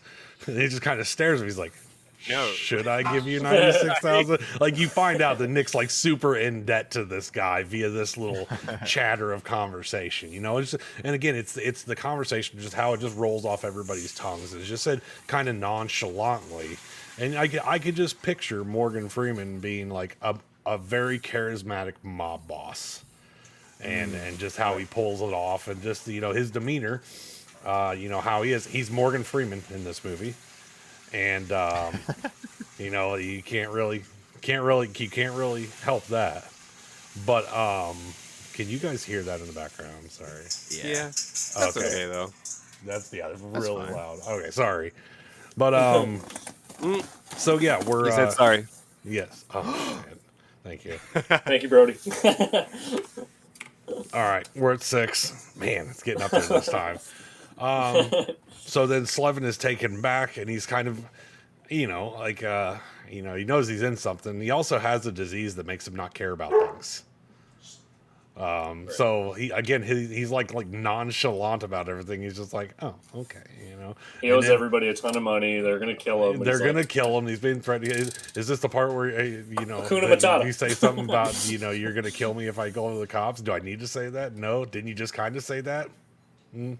Just again, Morgan the dialogue's Freeman, incredible, dude. It's so amazing. There's so many really good quotable parts of this movie that are so well done. I'm under the impression that you're under the impression that I owe you $96,000. Yeah, exactly. Yeah. And then he ends up being taken to another mob right after he gets dropped off by this mob, and this one's run by the rabbi, and this was Ben Kingsley plays the rabbi. No. So again, he plays another a really good part amazing actor in this movie. Yeah. And he does a really good job in this. I guess we're already kind of past long story short kind of scenario here, but as everything kind of unfolds and it comes about that he has to kill the rabbi's son for the boss in order to clear that debt, and he's got to figure out the other debt and blah blah blah. But then by the end of the movie, you end up finding out that this was all a setup to get to the two mob bosses. And all the stuff that you saw in the beginning of the movie that was back in the 70s where this guy and his whole family got killed, it was Bruce Willis being the assassin back in the day. But he didn't kill the kid. And the kid is Slevin. And this is Slevin taking revenge against these mob bosses for killing his family. So they killed the guy in the airport so that he could so he would be at his apartment and he would get picked up by those two guys and then have access pretty much, as he said, like from there, I could just walk in and out as I please, so because these guys haven't come out of their like towers, and they make it a point of it's like 3-inch thick bulletproof glass that they never come out of their towers. For fear of being assassinated by each other, because they used to work together, these mob bosses, and then they went their separate ways, and so they had to figure out a way to get to each of them. And probably I know I quoted Morgan Freeman earlier about the $96,000 thing, but the moment where they start to tell the story and everything, and it's the first time in the movie I feel like Morgan Freeman doesn't know what's going on, and he looks at Josh Hartnett and he's like, who are you? You know, like it's that They first. put that in the trailer. They did again. They gave so much away in the trailer. It's disgusting. Yeah. But yeah, so it's all a revenge story for this kid, you know, and you know, all just a kind of a crime mob action comedy unfolding of things, twisty turny movie, and yeah, that's lucky number 11. I don't know if I missed any parts there, but I think I kind of covered it all pretty well. Good. So it's cool because you, I think, unintentionally quoted the movie, which my favorite line in the movie, when you said, you were like, well, long story short, I guess we're kind of past that point. That is in that 96,000 Who Are You dialogue Yes, toward the it end. is.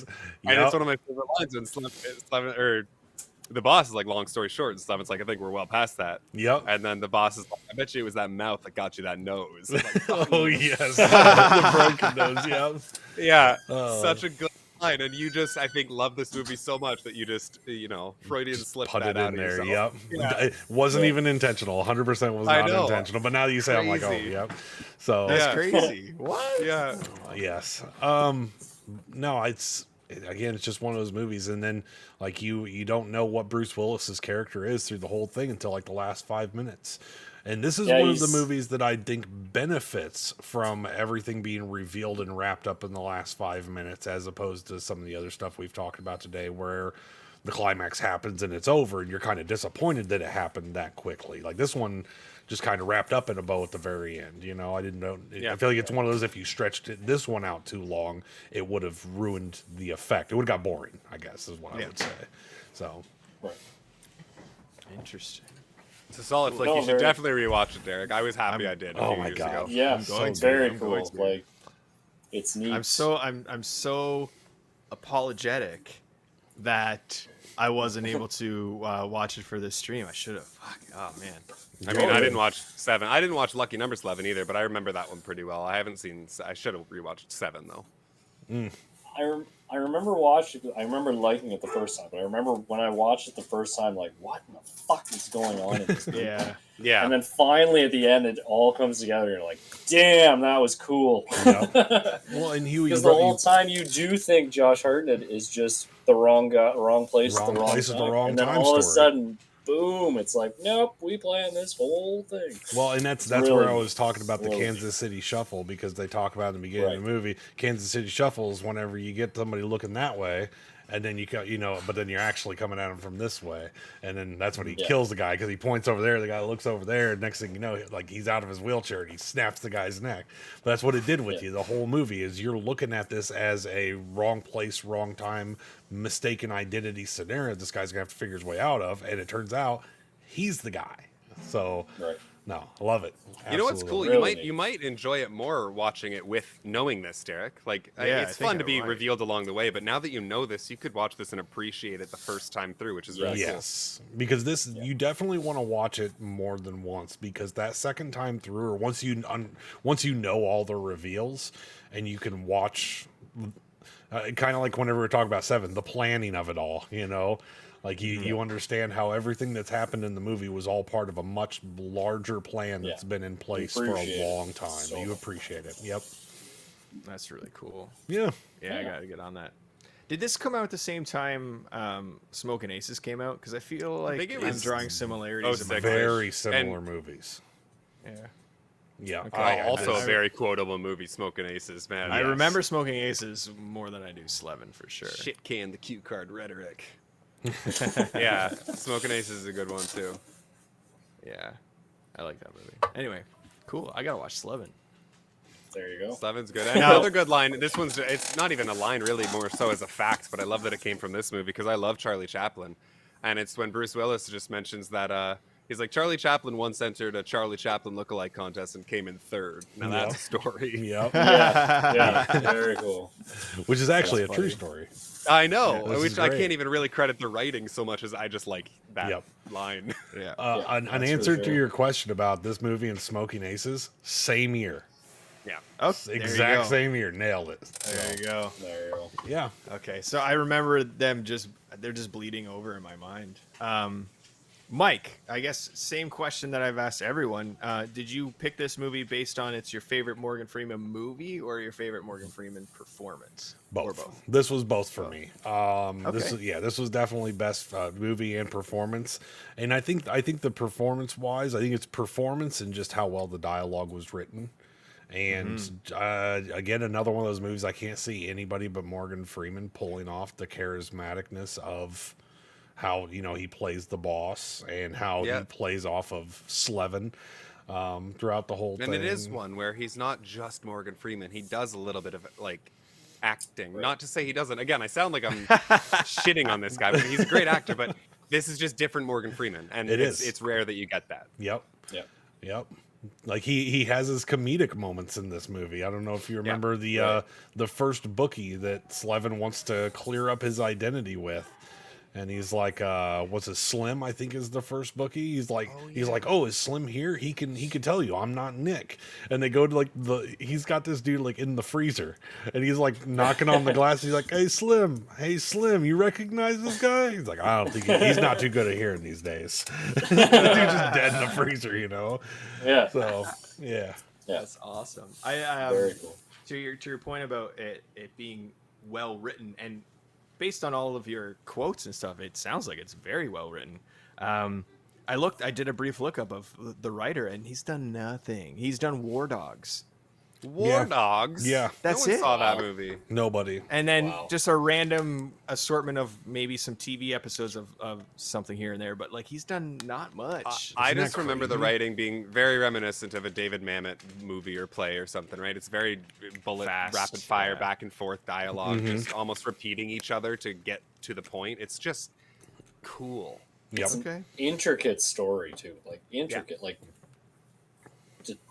the Kansas City Shuffle part. It's just very wild. Sounds a little noir-y too. Yeah. A little noir. I can see that. Noir-y. Have we seen Red? I feel like Red is another movie that Morgan Freeman is not Morgan Freeman in. So if I was back and forth between Slevin and Red.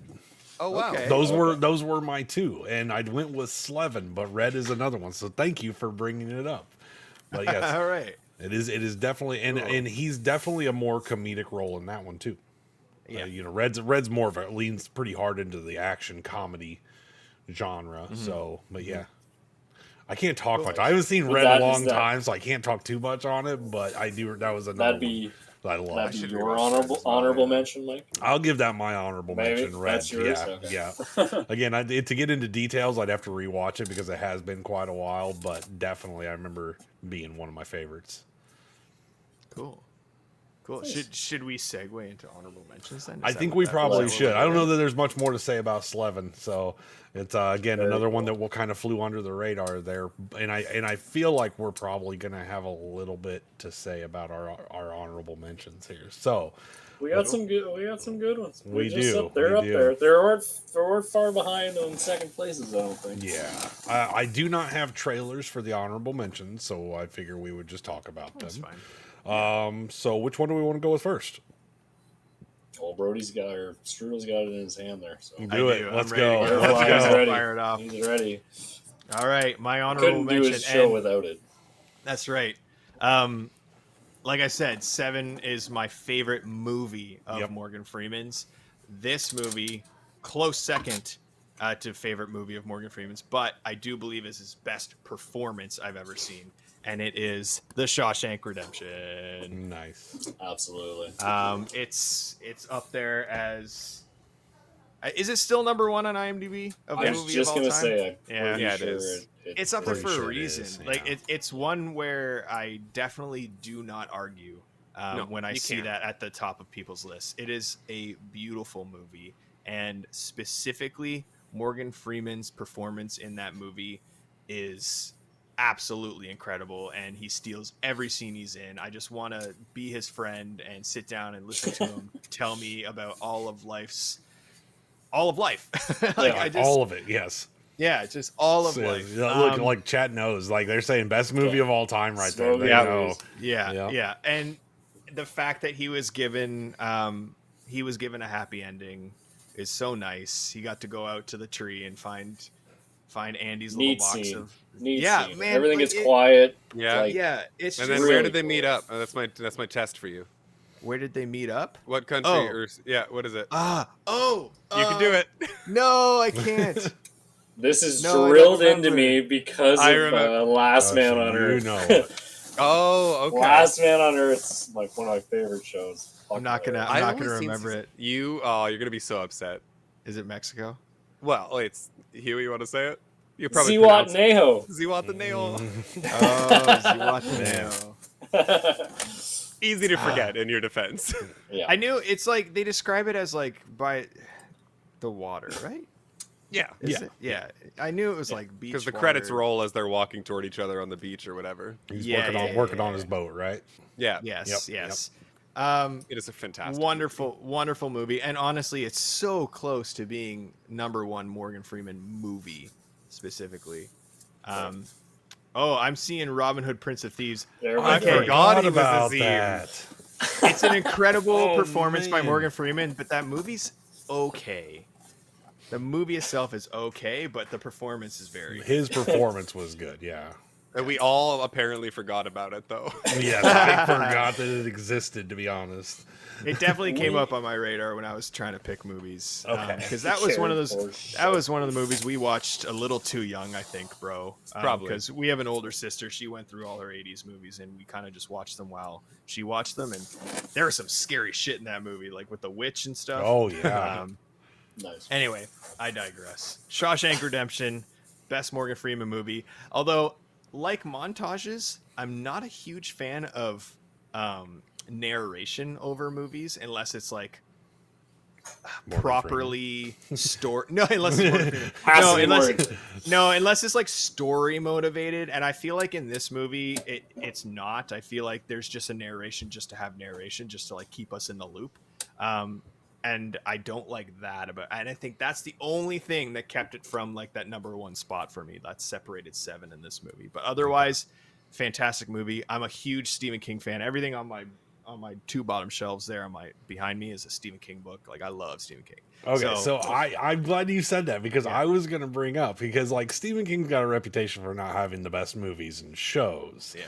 Obviously, he's a good writer until the ending of his books usually, but that may be a topic for another day. That's a hot topic amongst book readers and fans of Stephen King. Is usually a lot of people say that he falls short on his wrap ups in the books. But I think even he has admitted to that. oh yeah, he has. I find Stephen King movies shine when they're not the horror adaptations. They're this Yeah. or Stand By Me, which was Yep. The Body, or Misery, which is more of a thriller. Those ones shine, but his horror ones very often Yep. do not. Exactly.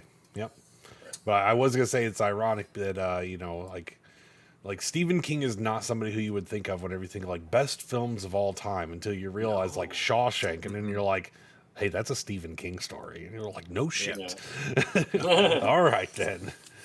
So Yeah, and Frank Darabont, when he gets a hold of Stephen King content, he does a good job with it. Yeah. I don't know how much of a fan you guys are of The Mist, but I am. I love The big Mist. Big fan. Yep. 'Cause I love The Mist. Shit. Are you talking the movie then with Frank The Darabont, movie, yeah, obviously? yeah, But did yeah, you ever yeah, watch the the movie. show The Mist?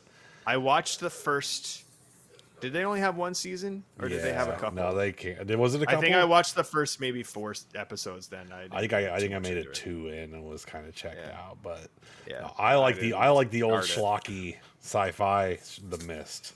That Yeah. was the one that I liked. Yeah. So, Nice. Anyway, yeah, that's my honorable mention. well, I Great would- honorable mention. That's Like, that's a huge one, and I think Chat, no if one's you have arguing not that. seen, Oh. Chat, if you have not seen Shawshank, yeah, like you've got to go Strudel said, watch it is #1 on IMDb. It's been there forever. Yeah. I think out of every movie we mentioned, like Shawshank is the one that will actually like change your life. You know? Yes. Yeah, yeah, Yeah. Amazing. yep. Just the chemistry between the two actors, between Tim Robbins, Yeah. and Morgan Freeman, talking about, it cracks me up because whenever they're, first talking about like what they did to land themselves in there, and he asked Tim Robbins about what he did, he's like, I'm innocent. He's like, you'll fit right in here. Like we're all That's my innocent men favorite in line. here. Oh, and I stole it from you. No, that's okay. That's one of my favorite lines. 100%. It is though, so because it's so reflective of, I think I never, not out of personal experience, but I think that's pretty reflective of, the prison experience. You know what I mean? Yeah, Being in jail, it's like, I'm innocent, but like we're watching this story, like we know this dude's actually innocent, Yeah. So pretty crazy, really good. And just I usually have to fast forward through the when Brooks gets out of prison though, because I sob. Yeah, I cry too hard. I hate it so much. Yes. Poor old man can't handle society, and then the Brooks is here. Like I can't. it's deep. It Yeah. is. Well, it's extremely deep, and it's but again, another aspect of real life that's put for in there. sure. You know what I mean? Like we said before, as far as movies that we've talked about today that'll actually change, like you change your life, change your perspective on some things. Yeah. Like that's one of the moments that even though us experienced that have seen the movie can fast forward through it now. Like your first watch through, you've got to watch that Brooks scene because of it's so impactful on the story. So. Yeah, it truly is. But goddamn, I hate it. I don't blame you. I don't blame you one bit, for sure. So Such a good rooting for the underdog kind of thing too, right? Like in Tim Robbins, like I don't know, it's so neat that you want him to. He's wrongfully accused, and you want it for him to be able to get out, and Yeah. how he turns it into its own ends up doing everybody's taxes. yeah, he's like doing legal. I lost my work train of thought there. Sorry. For sorry. everybody in the But prison. I said sorry. But Nope, you Oh didn't. no! Got him. it's so just so well done on so many different levels. Like you can't help but root for him, and then when he actually gets out, like the whole dynamic of hope and Yeah. how when they talk about that is so neat. There's so many different parts of that movie that are just What I think is cool about the so well done. the way that he gets out too is like it's not like a justice is done and he's freed story. Right. He actually an innocent man has to break himself out of prison. And and get away and get out of the country essentially in order to go live the rest of his life. But talking about his escaping, whenever we look at like the actual prison break scene, and like he makes his way through the wall again. Spoilers for anybody who sees. Oh, I'm sorry, but like whenever he makes his way and he's like at the pipe, and he's got to strike the pipe with the rock when the thunder claps so he won't make noise. Like the intensity on his face, you could tell that he's like, man, I'm right there. You know what I mean? I just got to break through this damn pipe and I'm there. And it's such an intense moment whenever he's doing that. So well acted, just an amazing movie. Yeah. Agreed. Who's next? I liked when we can do that. Yeah. all the interviews for Morgan Freeman to get out. Oh yeah. And he's like all excited, like I'm changed. And then he finally gets to the end after Tim Robbins gets out. But he finally doesn't care. He's like, "Go ahead, mark it on your paper, because frankly, I don't give a shit," or whatever he said. You know what I mean? And then they're like, "Okay, you can go now." You're finally not dying to get out. Yep. Yeah, that's good too. Yeah, that's I really liked. interesting. And it's a comedic moment, really. It's not, but it's one of my favorite tropes that movies do when somebody off the screen, just you hear a sentence and that's the punchline of the joke. I always find that very funny. And this one does one where I think the character's name is Fat Ass, so excuse me for calling him Fat Ass, but I even credit it as. But he's like, "Oh, I want your mother." And you just hear in the background, some guy's like, "I had your mother. She wasn't that great." I just find shit like that so funny. Oh, that is good. I forgot about that. Oh, good stuff. Great. Very good. Yeah. Chat. for everybody that's still in here, we're running through our honorable mentions, but if there are any that we have not touched on yet, please fill us in. Like, give us yours. We've got Robin Hood and a few others, but we've gone over our favorites and that. But if anybody else has any favorite Morgan Freemans, we'd love to touch on them quick too. So please jump in on chat. I know the four of us are just flowing here, but he's got lots of movies. So if anybody thinks so, please jump in. And yet, all of us are yet to even mention Driving Miss Daisy. I mean, come on. True. It is one of I like haven't his most. seen it. It has been. I don't think I've seen the whole movie. I think I've seen parts of it, but I think I watched This it. is Like Huey and I 39. just recently watched it, and we're like, I don't get the hype. No, it's quite a boring movie, if I remember Yeah. correctly. I What think the that's why fuck? it didn't really stick with me. yeah.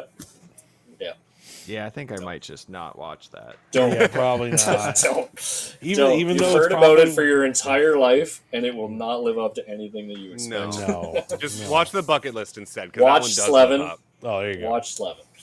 Watch Slevin, not Driving Miss Daisy. No. It's- All right. But you were saying, Derek, you've never seen the bucket list either, right? No, haven't I've- seen I've it. that not one, seen Go that see is a that. that is a What? very good Oh, movie. No, and I've a not watched that. fantastic Morgan Freeman performance. Yeah. I just want to watch Jack Nicholson act again. Oh. Well, them two That is a together, good like one. laughing, and it's Yeah. like PG, but they're a little crass because they're dying old men, and I don't know, Yeah. it's just wonderful. Yeah. I definitely want to see Three it. things you learn when you get older: never pass a bathroom, never waste an erection, and never trust a fart. I fucking died laughing. Yeah. Listen, I feel like So I'm getting good. a little too up there in age. Those notes are hitting a little personally. You Okay? might appreciate. Yeah, you'll appreciate the movie. You'll appreciate the movie. Nice. Oh man, Do we have other honorable mentions? Olympus Has No, I- Fallen. Ooh, okay. JC, good Ooh. call. That was Wow. a good Yeah, Not one. that any, was a not good any one. of the sequels. Yeah, No. not any of Nope, the sequels. nope. But Nice. That is. I remember watching Olympus Has Fallen. I was like, this is modern day Die Hard. Yeah. And Yeah. it did a good job at trying to emulate that. And I was like, okay, I appreciate this movie for trying to do that because it captured a little bit of that magic for sure. Yep. Nice. That's a good call out. Yeah. Yeah. Huey, do you want to bring your honorable mention up? My honorable mention is Along Came a Spider. Thought this was a super cool one. That they, again, the bad guy is like right in front of your face for the whole movie, and then all of a sudden at the end, didn't see it coming. Like, it did a really good job of that. It's probably, I would say, like a PG-13 version of 7, I would say, because Yeah. some of the clues and stuff were really neat. I love the part where they're on the kids' computers in the classroom. I haven't watched this. I've seen it a few times, but I haven't watched it recently. But really cool when like they do like the like I said, the crime scenes and stuff in 7 were so intricate, so neat. Like just like really cool and had you hooked. And I feel like Along Came the Spider did some of that where they found, I believe the bad guy's name that they throw in your face is Sanji. He kidnaps a little girl at this really prestigious school, and they're basically trying to find the girl again. And then there's a big twist at the end. But he was like a janitor or a teacher at the school, and they find like the whole plan that he had to like how he was going to kidnap her and get her out of the school was really neat. And then all the kids worked on laptops, and then there was like a picture. Morgan Freeman's like on the webcam looking at the classroom, and he notices one of the pictures on the wall is upside down, and he clicks on it, and then it opens a link into like Sanji's house, and then they see like prescription bottle, and they get his address, and all this crazy cool, like the way they Wow. did it all was just like neat writing, like really cool ideas and neat writing kind of stuff. So again, the big thing with that one was the big twist at the end. I'm not going to give that one away at all. Like if you haven't seen Along Came a Spider, really cool movie. Go I've check not. that one out. I Really watched. I Really watched cool. that That's like movie a- very young. That's like a Now You See Me, like the magician movie. Yeah, How yeah. Ruffalo is the bad or the one at Yeah. the end. Like Along That Came a was a good Spider is twist. like That that. was a solid movie, actually. Yeah, Along Came a Spider, exact same thing. So I'm kind Another of really good Morgan Freeman Whoa. movie. Yeah, kind Oh, of true. surprised you bring up Along Came a Spider, but it's a sequel. It's It a sequel is. to a movie called Kiss the Girls. Oh, No where way. Okay. so yeah, Morgan Freeman plays the same detective. It's a different interesting. story. So, but yeah, Along Came the Spider is actually the sequel. It's So like a there's Glass Onion sequel. yeah, exactly. Yeah. I did not know that. That's crazy. Yep. Very cool. I used to work at a video store. There's a few things I know, even though I haven't seen either one of them. I was like, wait, this movie's a sequel. So So Ah, cool. wait, I feel like Huey, did you ever work at a video store? No. No. Well, it's 3 out of 4. We all worked at video stores. nice. That's, that's crazy. What's a video store? Now, That's crazy, right? yep. That's a different episode. That's Yeah. back growing up in the '90s. That was our other episode. Yeah, There we go. Yeah. Video stores. They were Good they old were- days. Man, like Friday nights going to the video stores, and Yep. getting pizza and going to the movies and like going up to the box and there's no video cassettes behind it, so you have to wait till Behind the next box. week. Yeah, you know? yeah. Crazy. Oh, so Nice. sad. So sad. Yeah, right. So yeah. Brody, is your honorable mention still with animals?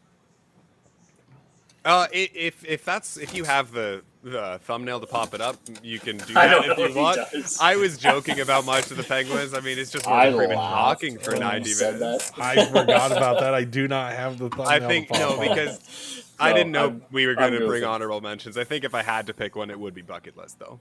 bucket Yeah, list. nice. Yeah. Okay, when I was looking up stuff for Morgan Freeman before this, though, and I kind of read like his biography on IMDb, and it got down to his movies and his salaries and stuff. He made $1 million for March of the Penguins. Wow. Just narrating the Penguin movie. Here's $1 million. It's zero effort. He just read. Yeah, Oh, it's an audio. Just read the book. script. Here's $1 million. Wow. Right. So good. Imagine. Great. That's insane. Yeah. Well, awesome. Well, do we have any? Any others? Chat. Any I was others? gonna say, do we have any parting thoughts here on our? All good movies. If you haven't seen any of them, please go check them out, everybody. We haven't steered you wrong at all. I don't think Apologies. so, no. Mike, did you give your honorable mention? Red. Fuck, I did it again. Oh, You right. say apologies, and I'm the one that says sorry. Man, I Right, butchered we so mentioned many Red over earlier. nine. Gotcha, Baited. Yeah, Red was definitely 9. my honorable mention there. Red, if Wow. I liked Red, don't get me wrong. I don't remember it all that well. I hadn't seen it since probably theaters, but I think the only thing with Red is that movie should have been rated R.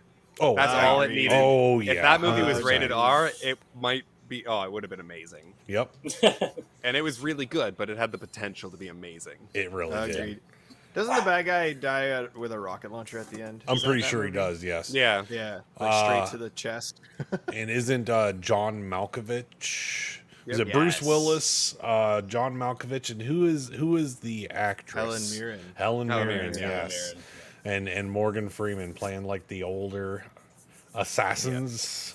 And then I never saw the sequel. I don't think I saw the sequel either. I only saw the first one, but Yeah. yeah, absolutely amazing movie. So yeah, Red was Yeah, it really Red was is. my honorable mention. I didn't have a thumbnail for that one either, but yeah, Nice. cool. Yeah. My parting thought for not just Morgan Freeman, but like movies in general, I think it's a really cool. If you're struggling to figure out how to watch movies, not how to watch them, you know how to watch them, but like what movies you should watch that night, or maybe you want to theme your months or something like that. Find an actor, go through all their movies. Yeah. I think it's really cool if you just go through an actor's repertoire of movies and you get to see their range and what they can do. Or It's maybe been like really fun. pick 10 or something, because Morgan Freeman has like 197 movies. No, go through all of them. Sit down and All of watch them, yeah, every single one. Okay. Do them all. Well, you guys know another really good way to pick a good movie to watch? If you just go on YouTube and go to the Same But Different channel and you look at their top 5 There list, you you go. know, you can just pick Nice. some movies off recommendations. What a See? great segue. Well done. Thank you for that One from plug. Mike. Yes, thank you. Couldn't pass up an opportunity. You know what I mean? That's amazing. But yeah, hey, no shame, please. Yeah, go check out our channel because we Absolutely do. love bringing everyone together to talk movies. We like to grow our community. So come on over, let's talk movies. Absolutely. Awesome. Cool. Do we have any future roles that would send there? Oh, future roles for Morgan Freeman. Future That's right. roles for Morgan Freeman that you'd want to see him do.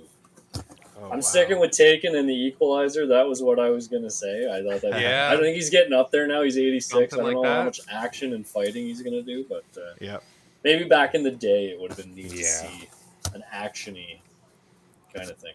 I feel like Las Vegas and stuff like that was more of the comedy kind of thing, and was Red kind of funny too? I haven't seen Red. in Yeah, really Red long was time. very funny. That was comedy. Yeah, it was too, action right? So comedy. Yep. he's definitely had a range of things, but that would have been what I kind of said. I want to, like, I know he's played God in Bruce Almighty, which was pretty cool. Obviously, it's Morgan Freeman. Everybody How kind did of we not wanted that touch to on that happen. one? Yeah. Oh, my cat's getting in my camera. This is so Yeah, really, right up there.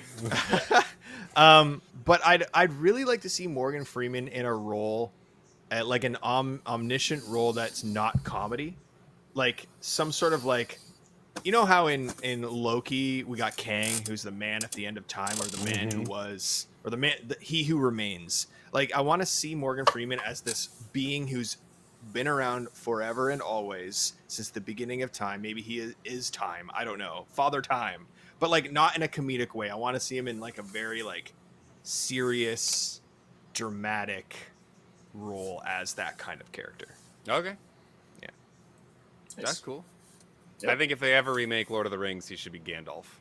That would be cool. Ooh, That's that what would I be a think. good one. Oh That would be man. cool. There you go.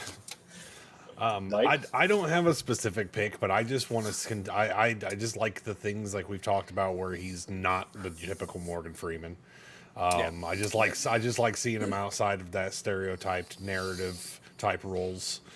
Even though yes, he's absolutely fantastic. Those are some of his most memorable ones, and he does a fantastic job. Like obviously, I think you could tell by my pick of Slevin, being able to talk pretty intricately into Wanted and stuff like that. I just like to see those non-stereotype roles continue to be played. Yeah. So, yeah. Cool. Right on. Okay. I'm going to have fun with this one, see if we can get Chad involved in this one too. So, our final kind of talking point here. If you could replay, and I kind of threw this out into the Twitterverse, Oh boy. but Chad, we can have some fun with this one. Or serious. If you could replace Morgan Freeman with an actor in a movie or a role in a movie, like say, change whoever did the role with Morgan Freeman. It could be funny, serious. Who you think if Morgan Freeman could have done a better job, or if it would have been just funny for Morgan Freeman to have done that role? Or Derek had a different point where you think Morgan Freeman shouldn't have done the role, and somebody else could have done it in one of his movies. So does Somebody else could have done the role better than Morgan Freeman. Does anybody want to go first? Because I do have a pick for this. I am thinking, but I might come up dry with this one, guys. All right. We'll see. So this might be a controversial one, but a role that I would rather have seen Morgan Freeman do. So substitute him into the movie would have been replace Samuel L. Jackson in Pulp Fiction. Oh, I would love to see him and John Travolta Wow. together playing those roles. what? I know. Like, Good choice. Yeah. Tell me why. I'm all right with it. Tell me why. Tell me why. Again, I'm cheating because I keep thinking about my own pick, but I think his charisma from a role like Lucky Number Slevin fit into, because he's already playing like a mob gangster style. It's almost like a lower tier in the mob than what he is in Lucky Number Slevin. He's more of the legwork guy, but I still think he has the charisma to pull off holding the gun and intimidating guys and getting what he wants out of them, and being able to feed off of John Travolta's character in that movie. I think he could definitely pull it off. Wow. Now, did you not like Samuel L. Jackson's I love portrayal? Samuel L. Jackson's portrayal. I think either one of them would have been a really good choice for that role. I know. Okay. Would Samuel L. Jackson, or would Morgan Freeman be better at it? I don't know if he'd be better, but I think it'd be an interesting take on the role. Sure. So Okay. yeah, I like it. I like it. Nice. Wow. Cool. Or Snakes on a Plane. That'd be funny too. I was thinking that too. There's a few Samuel L. Jackson ones I was thinking of. I had a few I was trying to kick around, but one that came to mind was I think he would have been a cool job. I don't know his name in the movie, but replace Morgan Freeman with Lawrence Fishburne in all the John Wick movies, like the guy watching over all the underworld, whatever. Okay. All those people. Yeah. I think he could have pulled that one. I think he could have done that pretty cool. I would have liked that. The only thing I don't like about that is because is the fact that I like the reunion of Neo and Morpheus. But well, Lawrence Fishburne just could have been in the fourth Matrix then. Yeah. Well, that's her.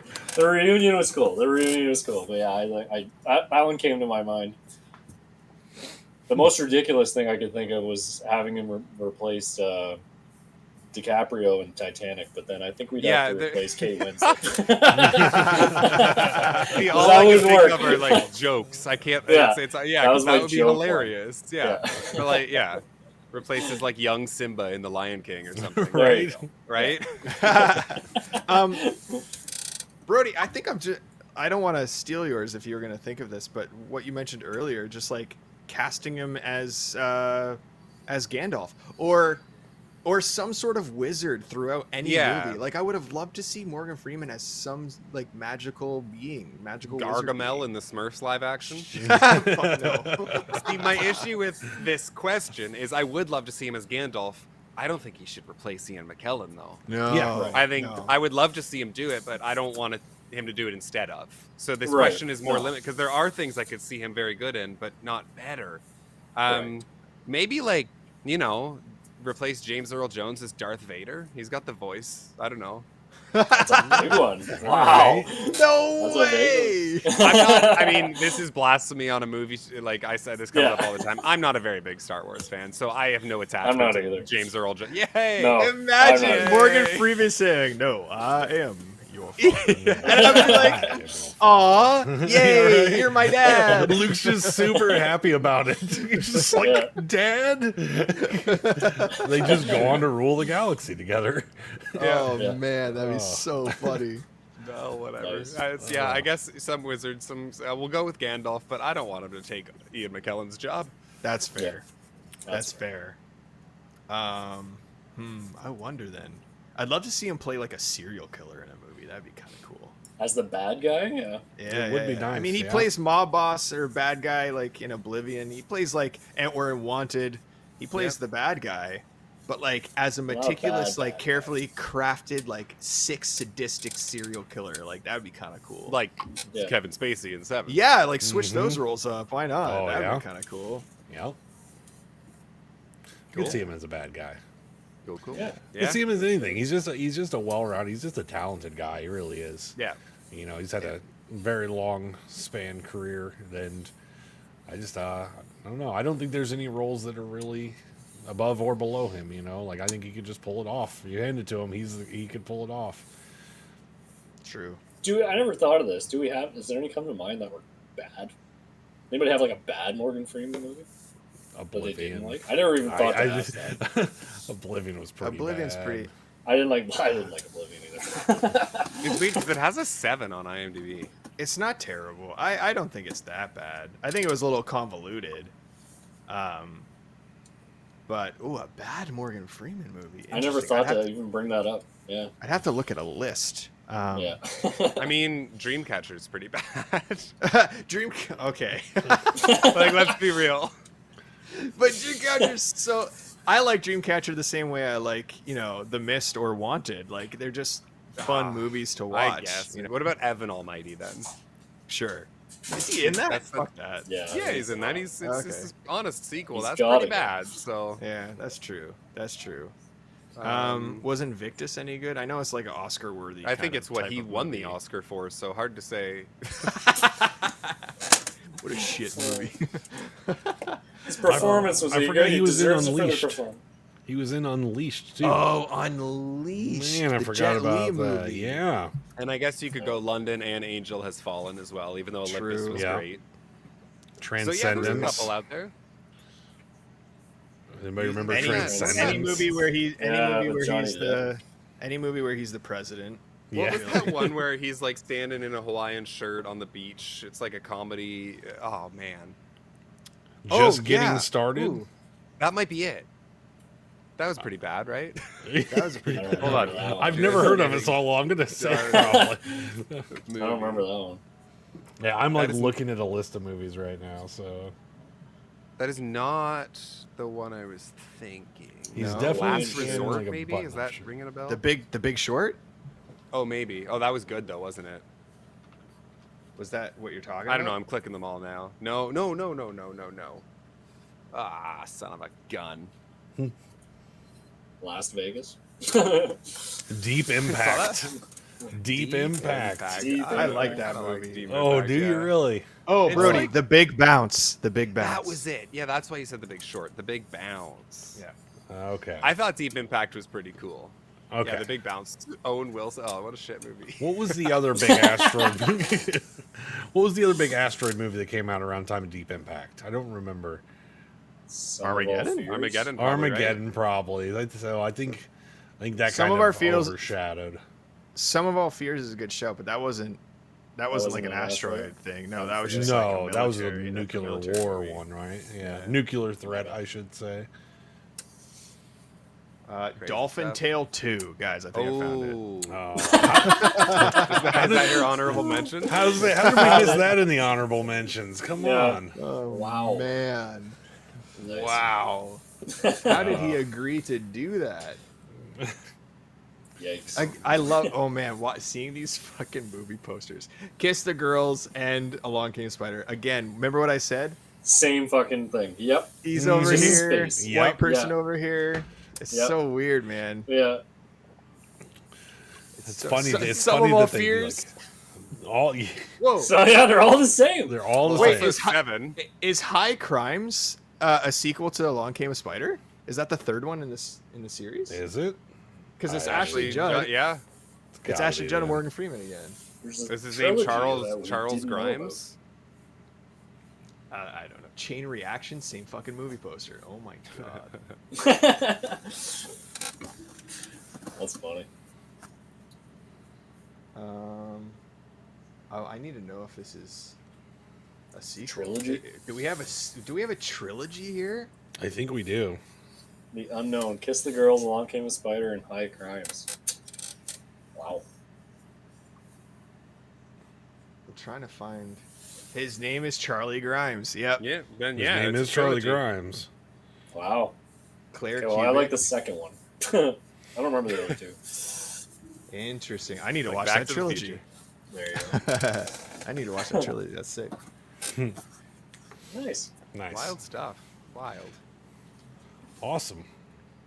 Well, does anybody have any closing thoughts, I suppose? I feel good about it. I'm excited to see what he does in his however long he acts. You know, who Twilight. knows? I saw something on Reddit that he transformed his lots and lots of acres property into a bee farm. And he's saving the bees right now. I believe. There will be a documentary. I about that, believe. It's gonna be called Morgan Freeman. Nice. So yeah, I thought that was pretty cool. I don't know whether that's true or not. Somebody just Interesting. Reddit. So maybe he's closer to retiring than we think. Maybe he'll Yeah, be Ganondorf so- in that live-action Zelda movie they announced. there you There we go. Ooh. go. Now You See Me 3 is coming out. And Oh, I'm sure there we go. Yeah. Is We he need in that? another one of those. Yeah. Yeah, Yeah. he'll be in that. Of So course we do. I actually was going to mention too that like every couple of years there's like a new rumor that always just like pops up on the internet that Morgan Freeman died. It's just like a random thing of people just spread it around, and then but it's funny because he actually then comes online and like responds to it. He's like, I hope these rumors aren't true. He just like commented on his own death. So, Nice. yes, so good stuff. I'd love to talk to Right that guy, on. man. Well, this is a blast, fellas. Yes. Yeah. Again, we can't thank you guys enough. This has been a good time having you guys Yes, here. thank you so much. Whenever you want to talk movies, I love this. This is we Well, that love was- it too. Yeah, absolutely. That was the thing in chat too. Like we've kind of been discussing. This is a neat idea to kind of do. Not that we can't change it up, of course, but there's so many good actors and actresses out there, right? That have Yeah. amazing list of movies that we're probably all fans of. So it'd be neat to do our favorites and do this kind of thing. Just pick a different actor or actress. So Yeah. we definitely do this again. I think we got to go on the other side of the spectrum and choose like a really shitty actor or actress and try to find our favorite movies of theirs. Oh, that'd be fun too. Favorite Ed Wood movie? Oh Yeah. man, So DJ Qualls. Right. definitely do that again or this again. John Waters. John Favorite John Waters. Oh yeah. God, no, thank you. Oh. I'm sick that day.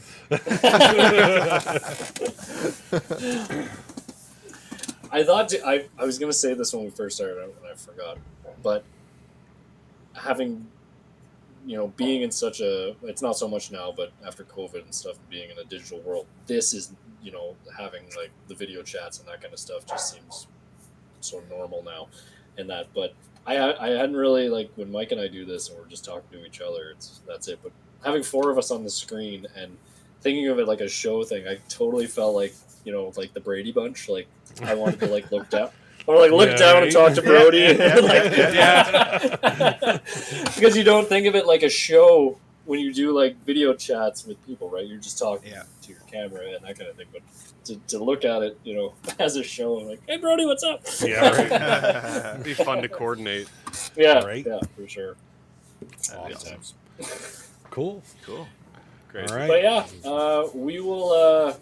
As always, we'll get this up on our YouTube and that kind of stuff. Everybody, if you have not followed same but different reviews, please, the link's right there. And check these guys out. They've got some awesome content on YouTube. It's a totally different way of doing stuff too, right? Like they take the time and they edit all their stuff. Very entertaining and neat to see what they do. So please go check it out. I know we do the show and we talk here, but they do a little different, and it's really, really neat to see. Yeah, we trim off the beginning of end and upload. Just fucking upload. You guys, it's really cool. It's really cool though. I laugh when you like zoom in and all the effects you guys do. It's so funny. So well we have a good time with our edits. Please go follow them and check them out. And Thanks, we'll guys. definitely do this again. Thank you. Right on. Appreciate that. Thank you. Right. Well, so this has been another episode of Between Two Streamers. So again, like we're saying, rating? We will. We'll go ahead and do our little sign off, and then we'll rate afterwards. So. I always jump on that. I'm always worried you're gonna. No, you're good. You're good. I'm not gonna shut it off. I promise. So yeah, we will rate out afterwards, everybody. So please hang tight. But again, big special thanks to these guys with Same But Different here. Brody and Strudel. Thank you guys very much for coming on the show today. Huey, as always, it's a pleasure, my friend. It's good to have you here. Course. It's fun doing this. Thanks for having me. Not thanks for having you, but we always talk about how much fun you and I have doing this. There's just this little idea that we had on a completely different show at one time that actually has expanded into what it is today. So, yeah, thank you everybody. Yeah. Thank you, chat, for being here. Mrs. Huey, thank you. We appreciate all of you, and we will see you all next time. Bye. So, bye. Cheers. Adios.